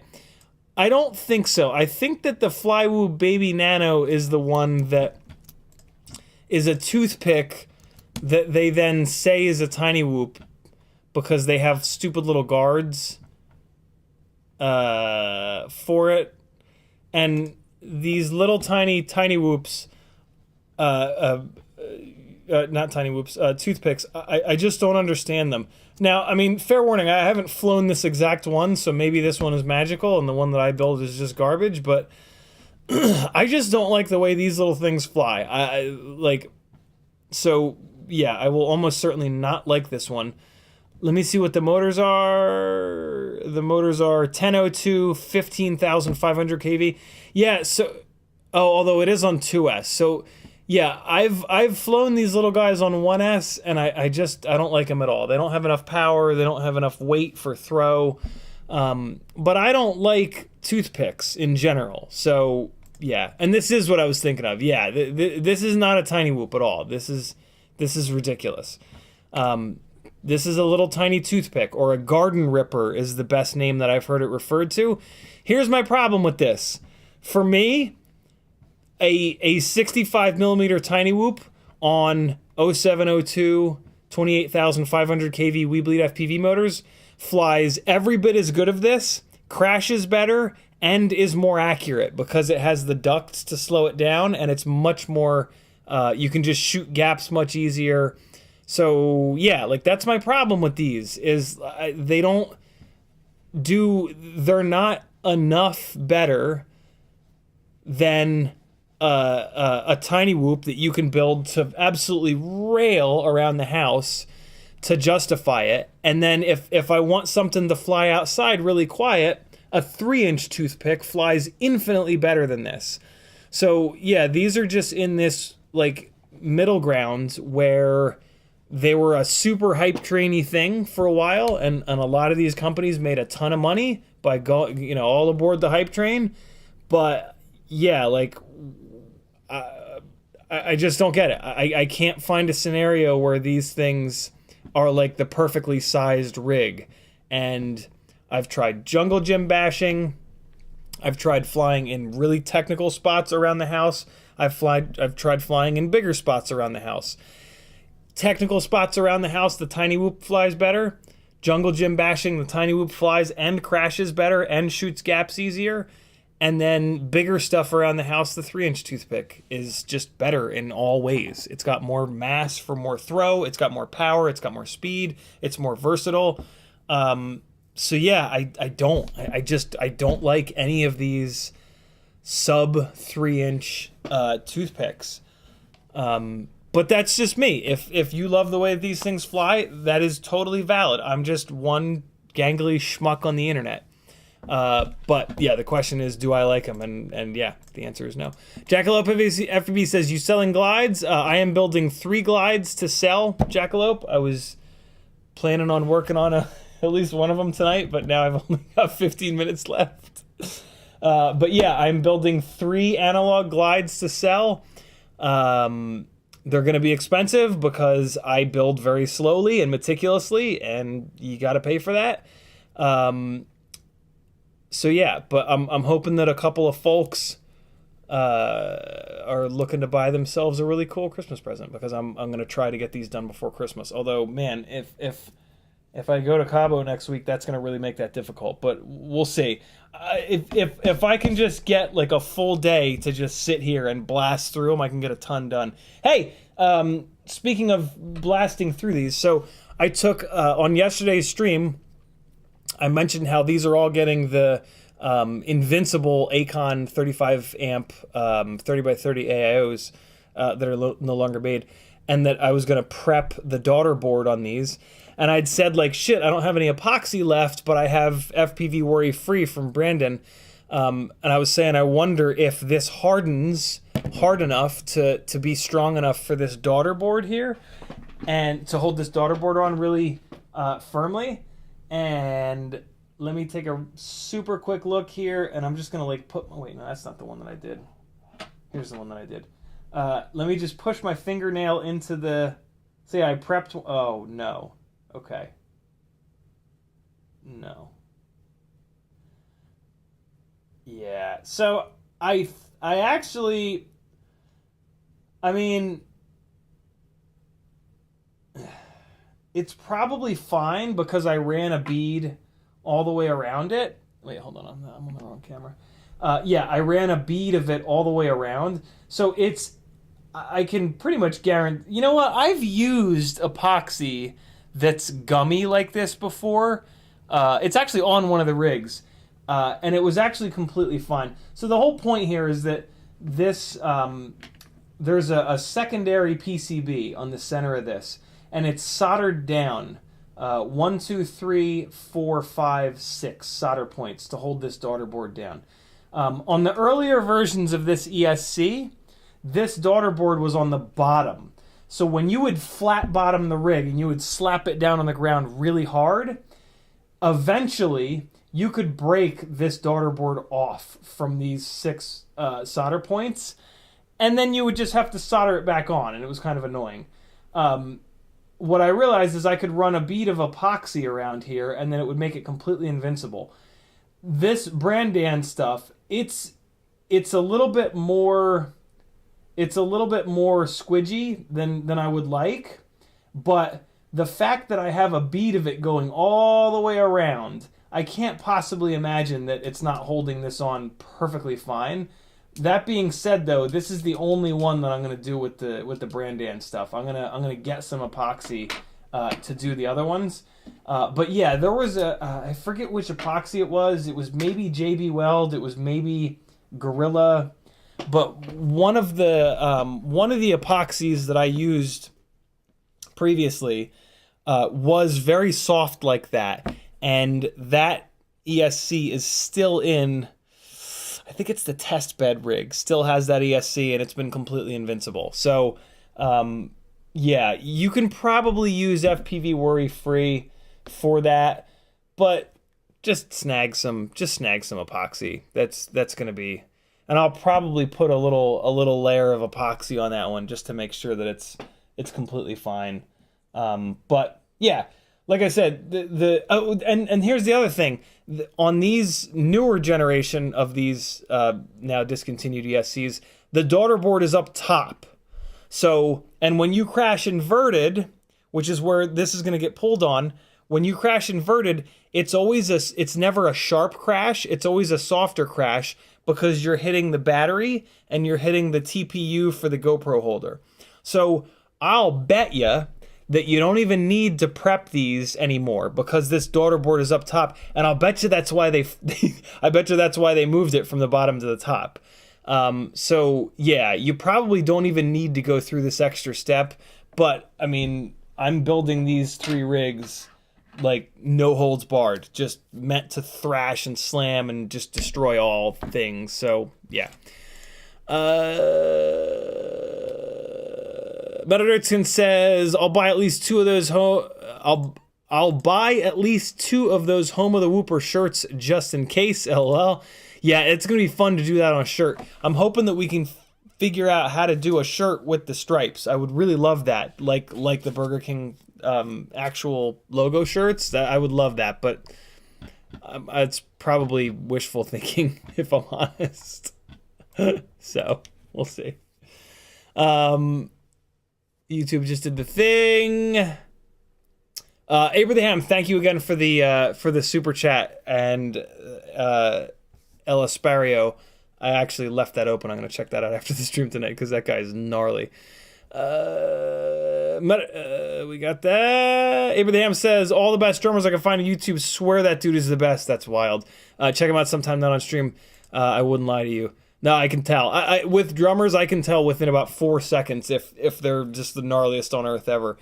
Kevin Sumner says PayPal. And Alan Lohman with a $25 PayPal. Thank you so much, homie. No comment. Just wants to spread some love. Thank you, brother. Jesus, Kevin Sumner. Oh my God. Kevin Sumner with a $700 PayPal. Holy shit, bro. All right. Well, I guess this is done. Jesus Christ, brother. Okay. Well, there it is. That's the end of the stream. I'm gonna go buy some hookers and blow. I'll see you guys in a month. Jesus Christ, Kevin. Oh my God, man. Thank you so much. Fucking A.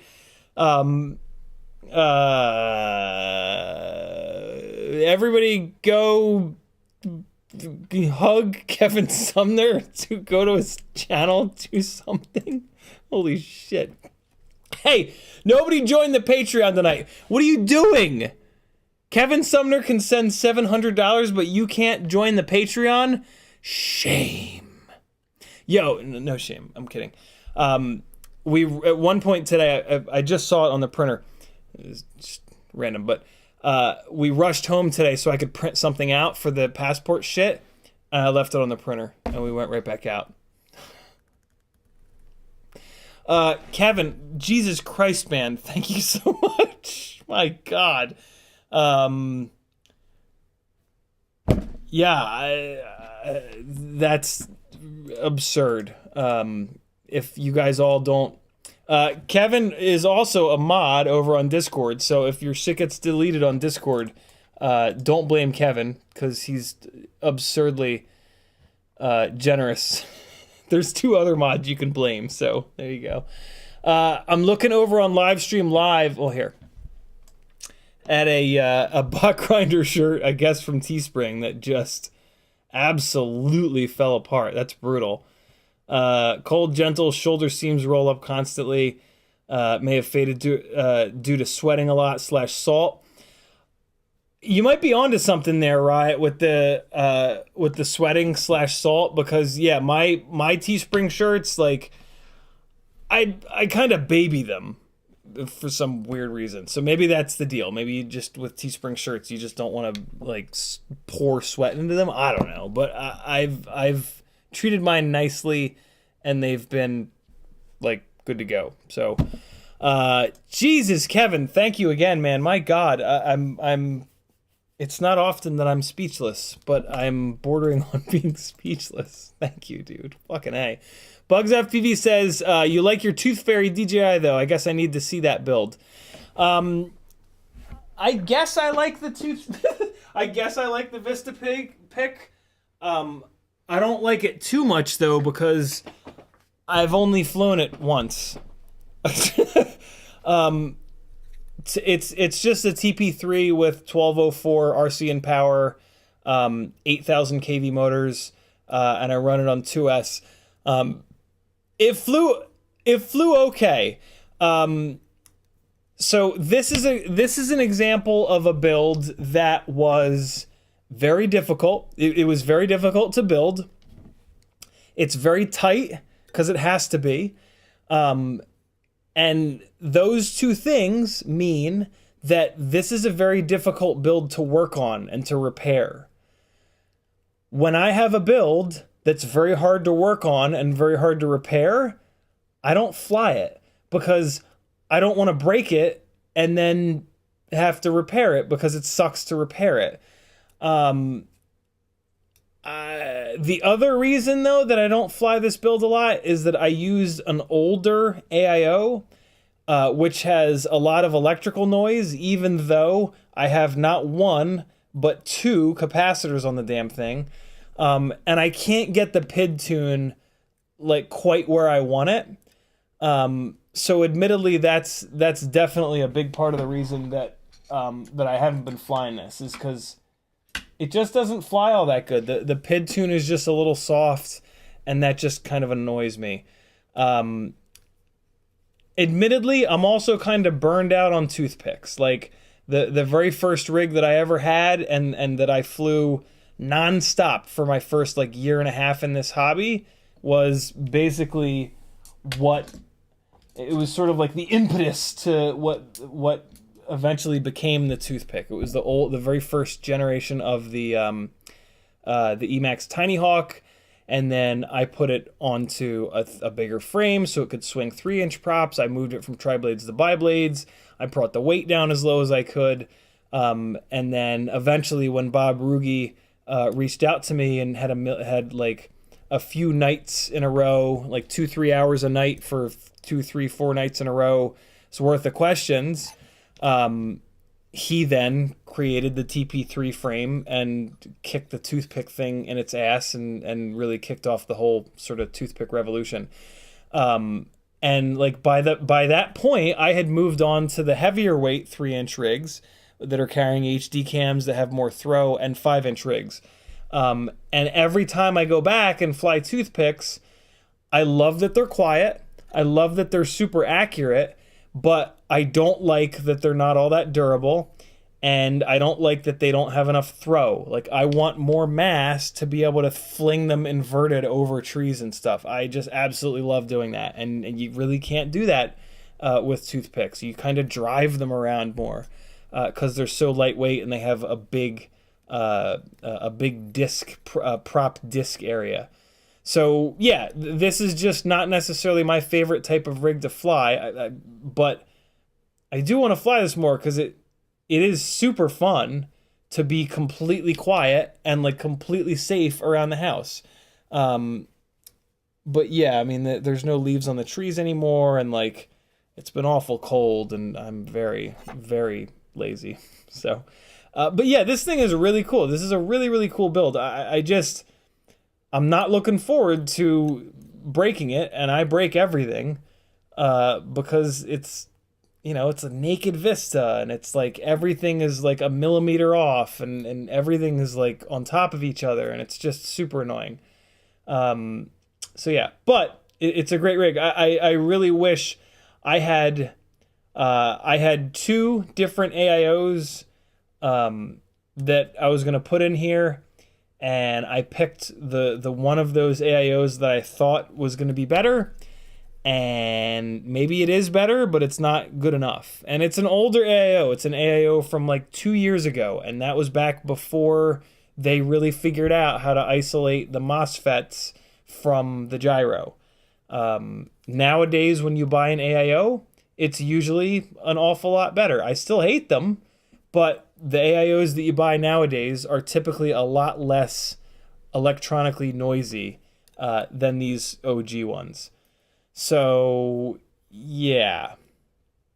What I would love to do is just fly this thing really hard, and hopefully the AIO blows up, because that then gives me an excuse to take this AIO out and put the other one in. Realistically, if I were to do that, what would actually happen is that I would break this, I would put it on the shelf, and every time I would look at it, and I would think, oh my God, it's going to be so much work to swap that AIO out because it's buried in here, it would just be a non-working rig sitting on the shelf for the next year, which is what it was for about the last 2 years. So yeah, that's kind of where I'm at with my Vista pick, as I call it. I really wish that there was a little bit less electrical noise on this AIO, because the tune is close. It's close to being there, but it's just not quite good enough. So I don't know. I should put it on it's on this shelf down here. I should put it up here so that it's a little bit more in my eye line, because I do want to fly it a little bit more. The 1204s are really impressive, and it's infinitely quiet and super safe. And now that it has DJI on it, I can, go into high quality mode, 50 megabits, and go to crazy places and rip it around like really interesting locations without worried about getting the cops called or screamed at or anything like that. So, yeah, we'll see. Kevin Sumner, thanks again. Jesus Christ. Almac FPV says, what are your rates? Or what are the ideal rates for a tiny whoop? Just got a Mobula 6. I'm new to this. Almac, my rates aren't going to help you out at all, nor are anyone else's rates. Rates are 100% specific to you. There are 3 rate values. In Betaflight, you want to use actual rates. There's a little drop down. Drop that down and go to the actual rates. It's going to give you one out of the box that's really good. You might like it. But there are 3 values. center, and that adjusts what happens in the center of the stick travel. There's expo, that adjusts what happens in the middle of the stick travel.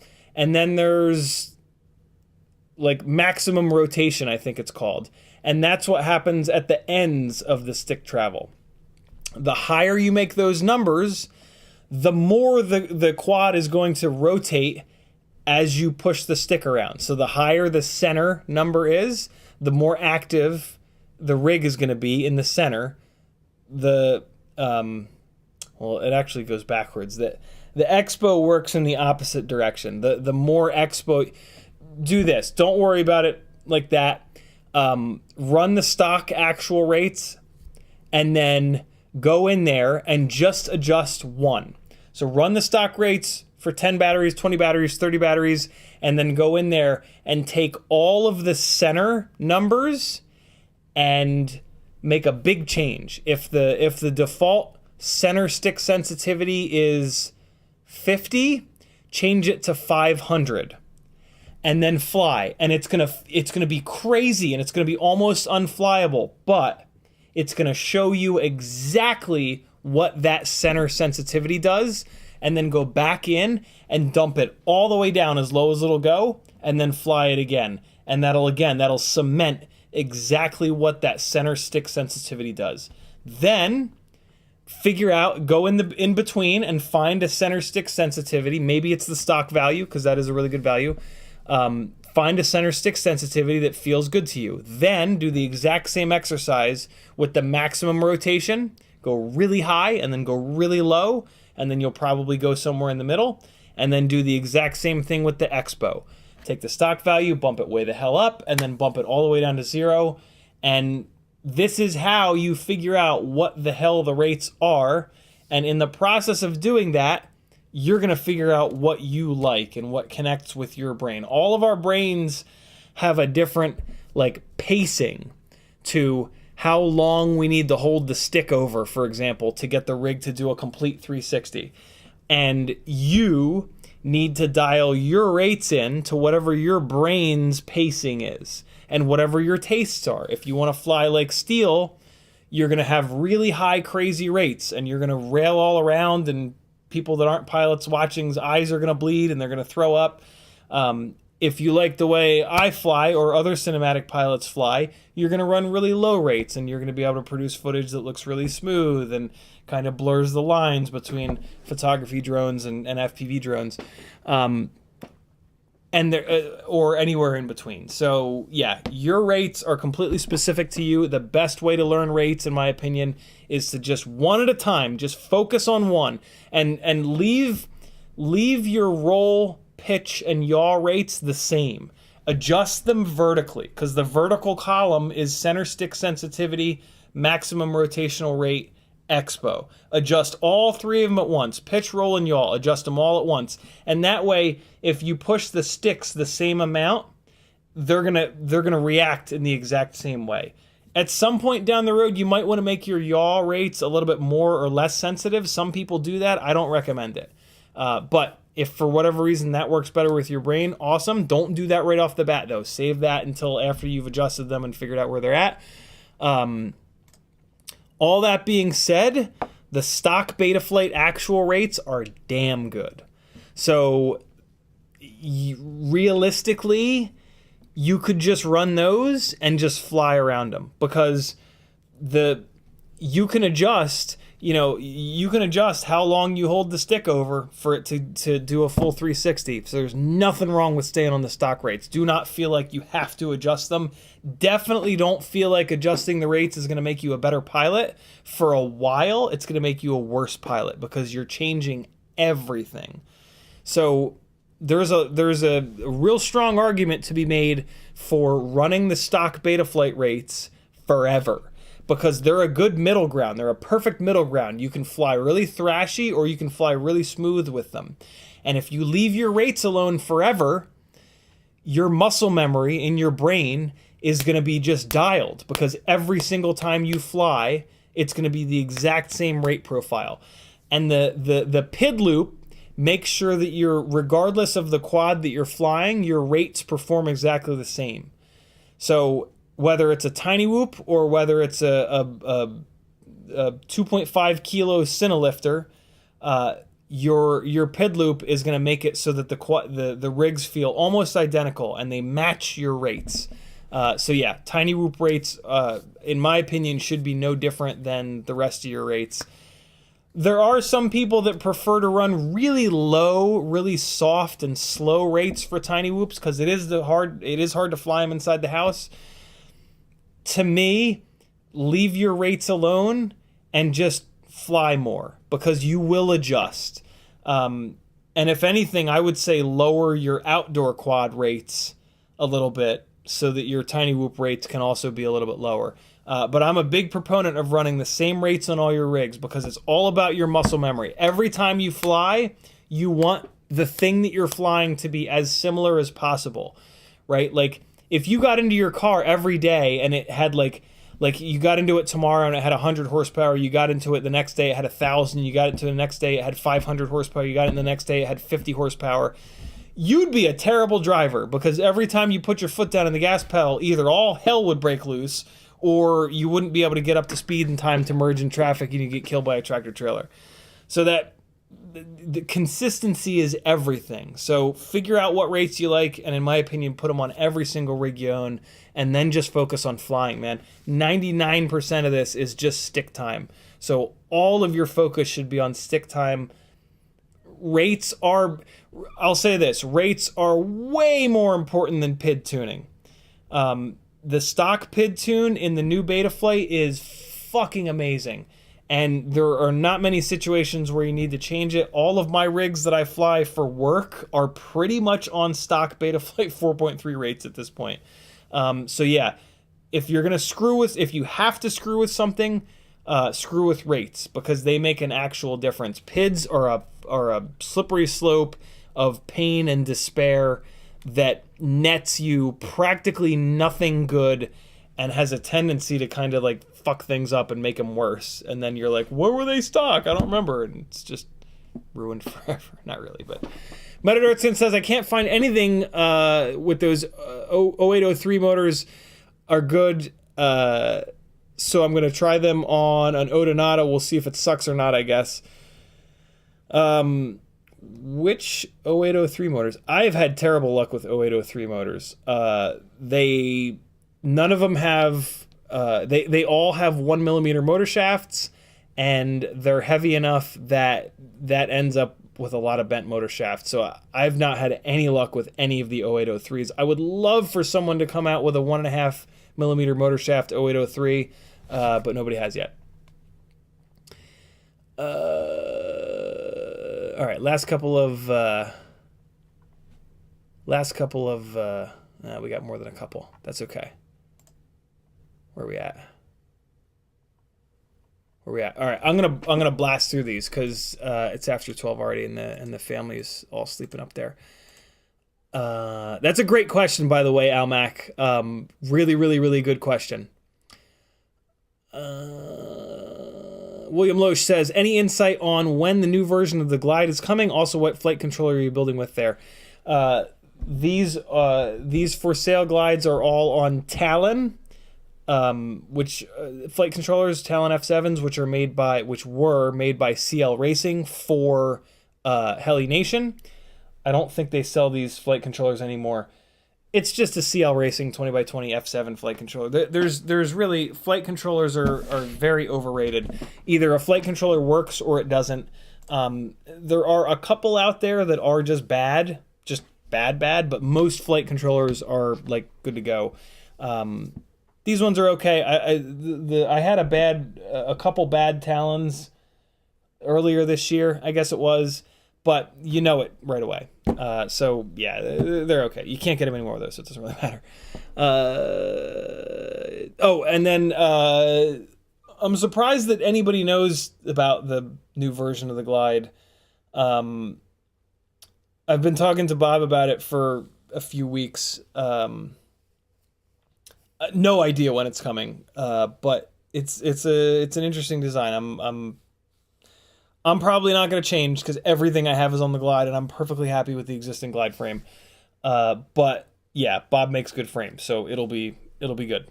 It'll be good. I don't think it'll be backwards compatible though, so don't hold your breath for that. I really doubt that it'll be backwards compatible with any current Glide stuff.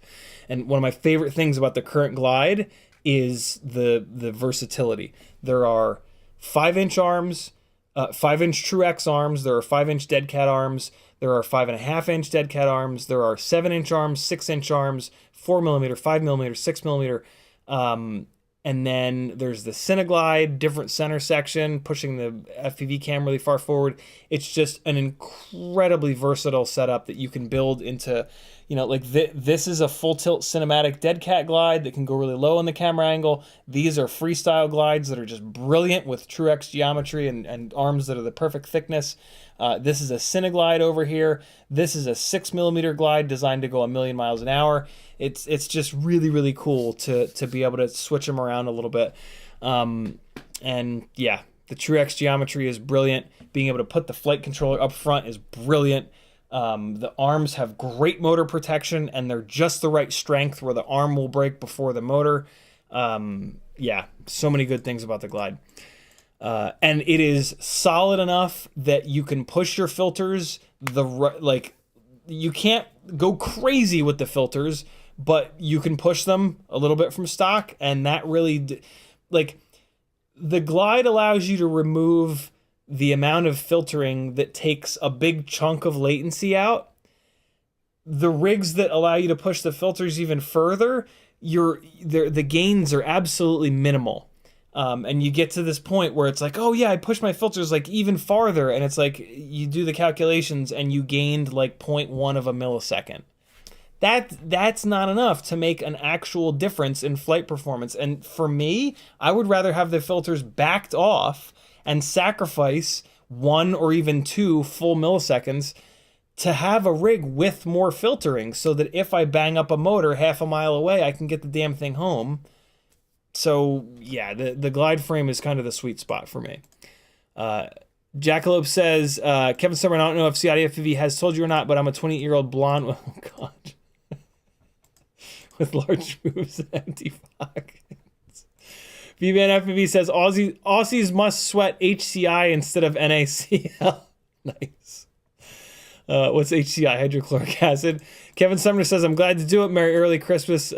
Thank you, Kevin. My God, you're a fucking ninja, my man. Morton Upshot says, my hoodie material is top grade, but the logo is peeling off bad after only 3 weeks. Now a year later, I baby it, but it's still a great shirt. But the logo looks like Duke. You guys can get in touch with, I can't. Teespring keeps me all the way on the outside. It's kind of weird. All I can really do with Teespring is set the designs up and then hit a button. It's kind of weird. It's nice because I don't know what the hell I'm doing, but you guys can contact Teespring and be like, yo, what the hell? Especially those of you that washed the shirts twice and they went to hell. I would totally shoot a quick email to Teespring and be like, hey, here's a picture. What is going on with this? Unfortunately, I've tried, and I don't have any kind of a portal. The only thing I can do is ask. They have people to help me if I can't figure the design out or the technical stuff. But for problems with the shirts, they say that the person that bought them is who has to contact them. So yeah, if you guys have a minute, I would maybe do that. And because I know that they're a really good company, they might just be like, we're so sorry, here's a replacement or 2 or something, or a refund or whatever.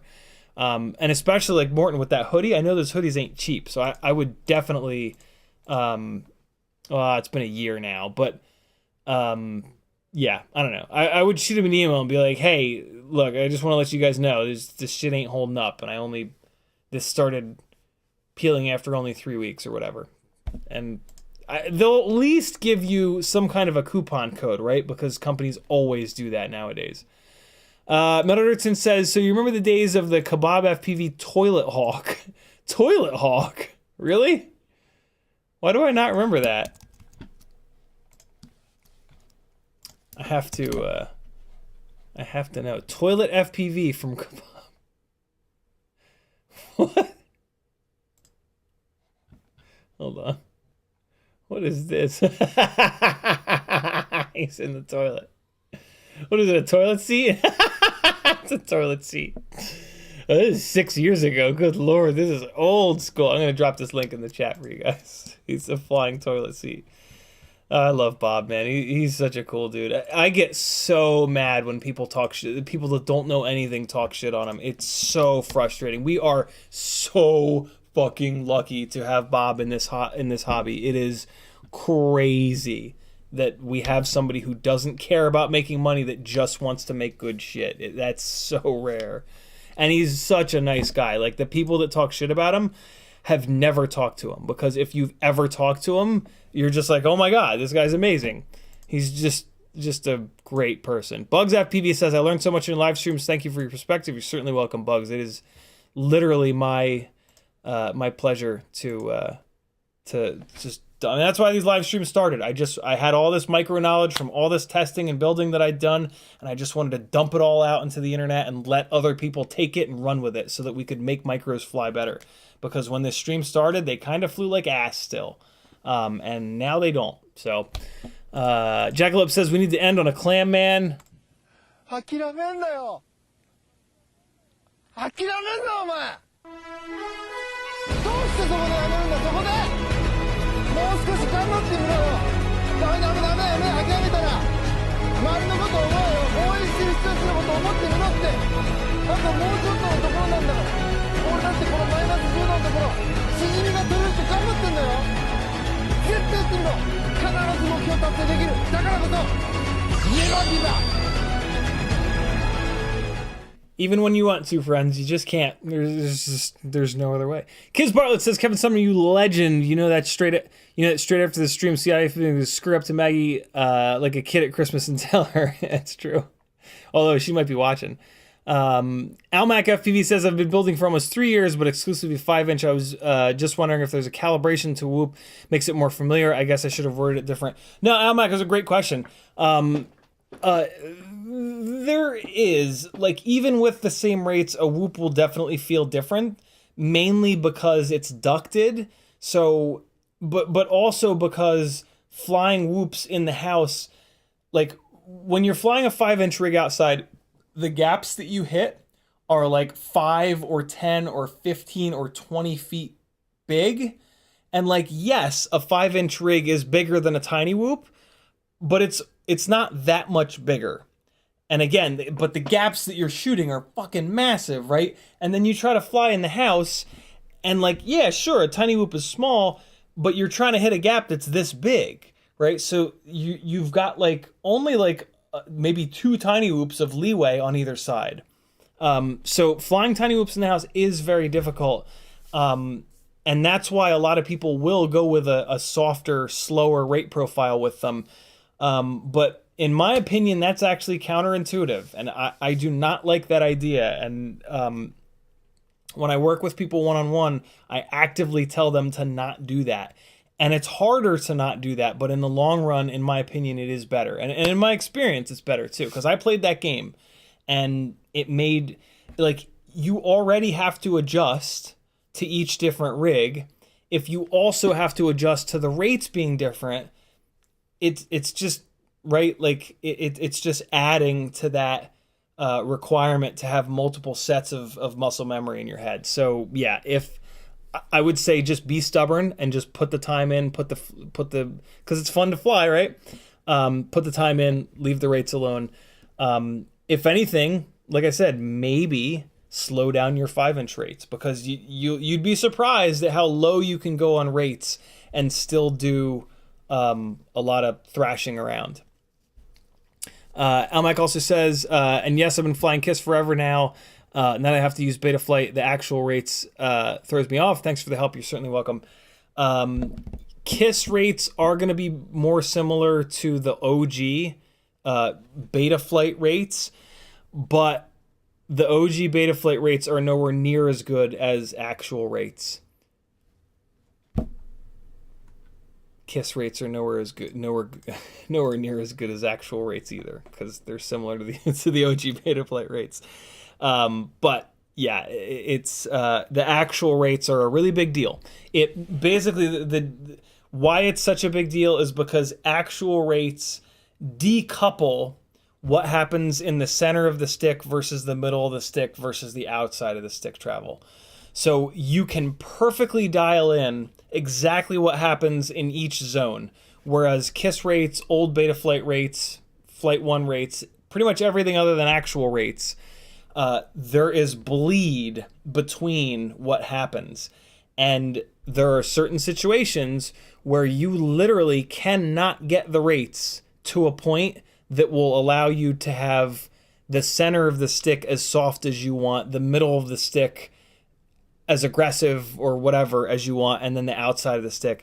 And so KISS rates, old school Betaflight rates, race flight rates, it was always a compromise. Actual rates are the very first time that you do not have to compromise. You can make your rate curve any kind of crazy shit that connects with your brain, and that's a really big deal. Because for me, for years, there was a very specific rate curve that I wanted to get that I couldn't get. And I tried KISS, I tried Raceflight, I tried all the shit, and you couldn't do it. It just couldn't be done. And with actual rates, you finally could. So it's actually a really big deal.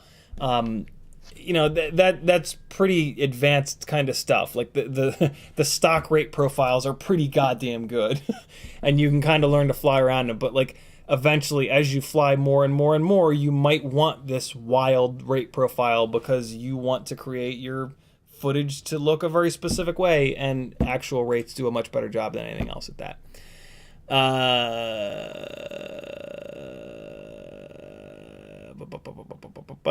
Brandon Peen says, I haven't even logged in, but on my new analog Odonata build, I only did RC link and clean filter preset, then stock FIDs, and up the D-man gain a tiny bit to 45. Yeah, it's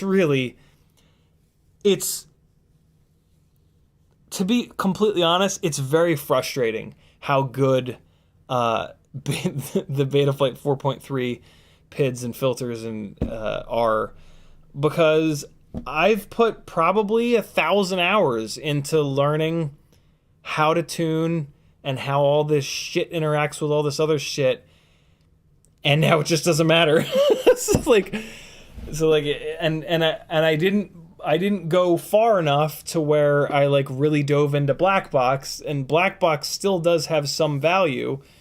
So I'm in this weird place where it's like, God damn, all that time is just kind of gone. It isn't really. Like, there are situations when you're on a gig when all of a sudden there's 40 miles an hour of wind, and you do have to know how to get the rates dialed in some cases to figure that out. So, I mean, it's every once in a while it'll come in handy, but we used to talk a ton on these live streams about tuning and filters and whatnot, and now we just don't have to because 4.3 is just that good.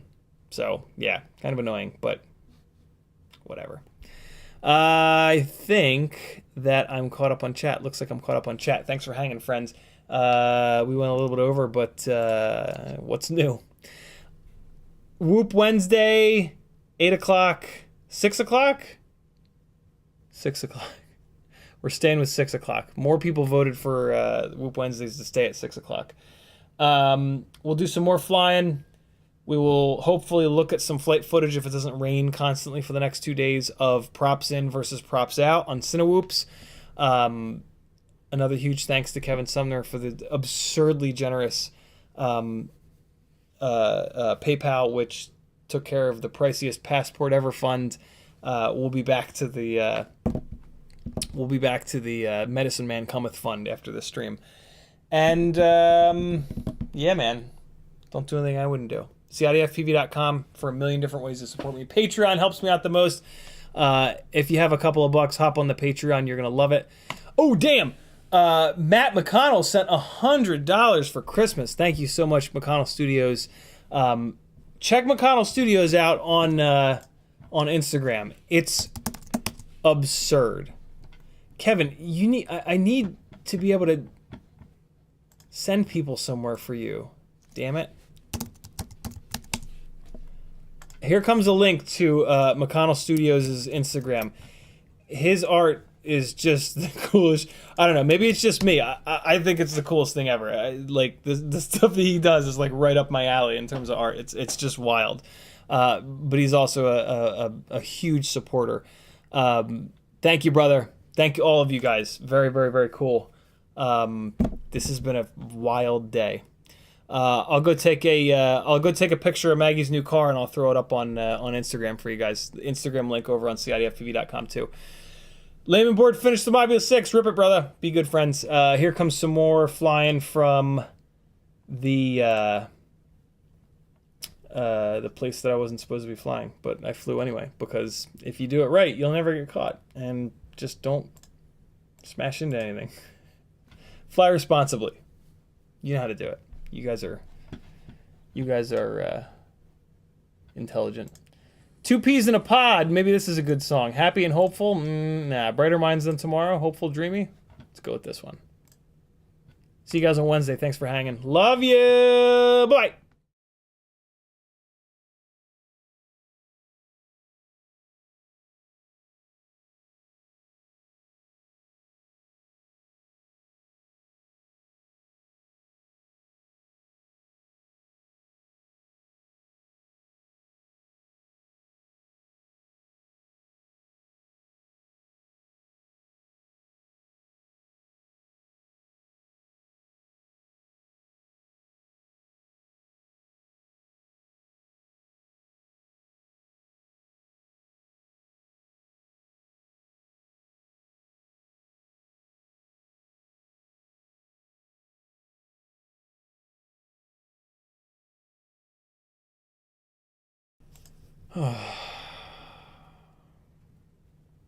This program that sends audio to the desktop is really shitty. Oh my god, why? I can't believe I just did that. I was gonna try to, I can't. Okay. Stream's over. God damn it. Oh wait, no, I just turned it down. I'm the worst. There it is. Later, guys.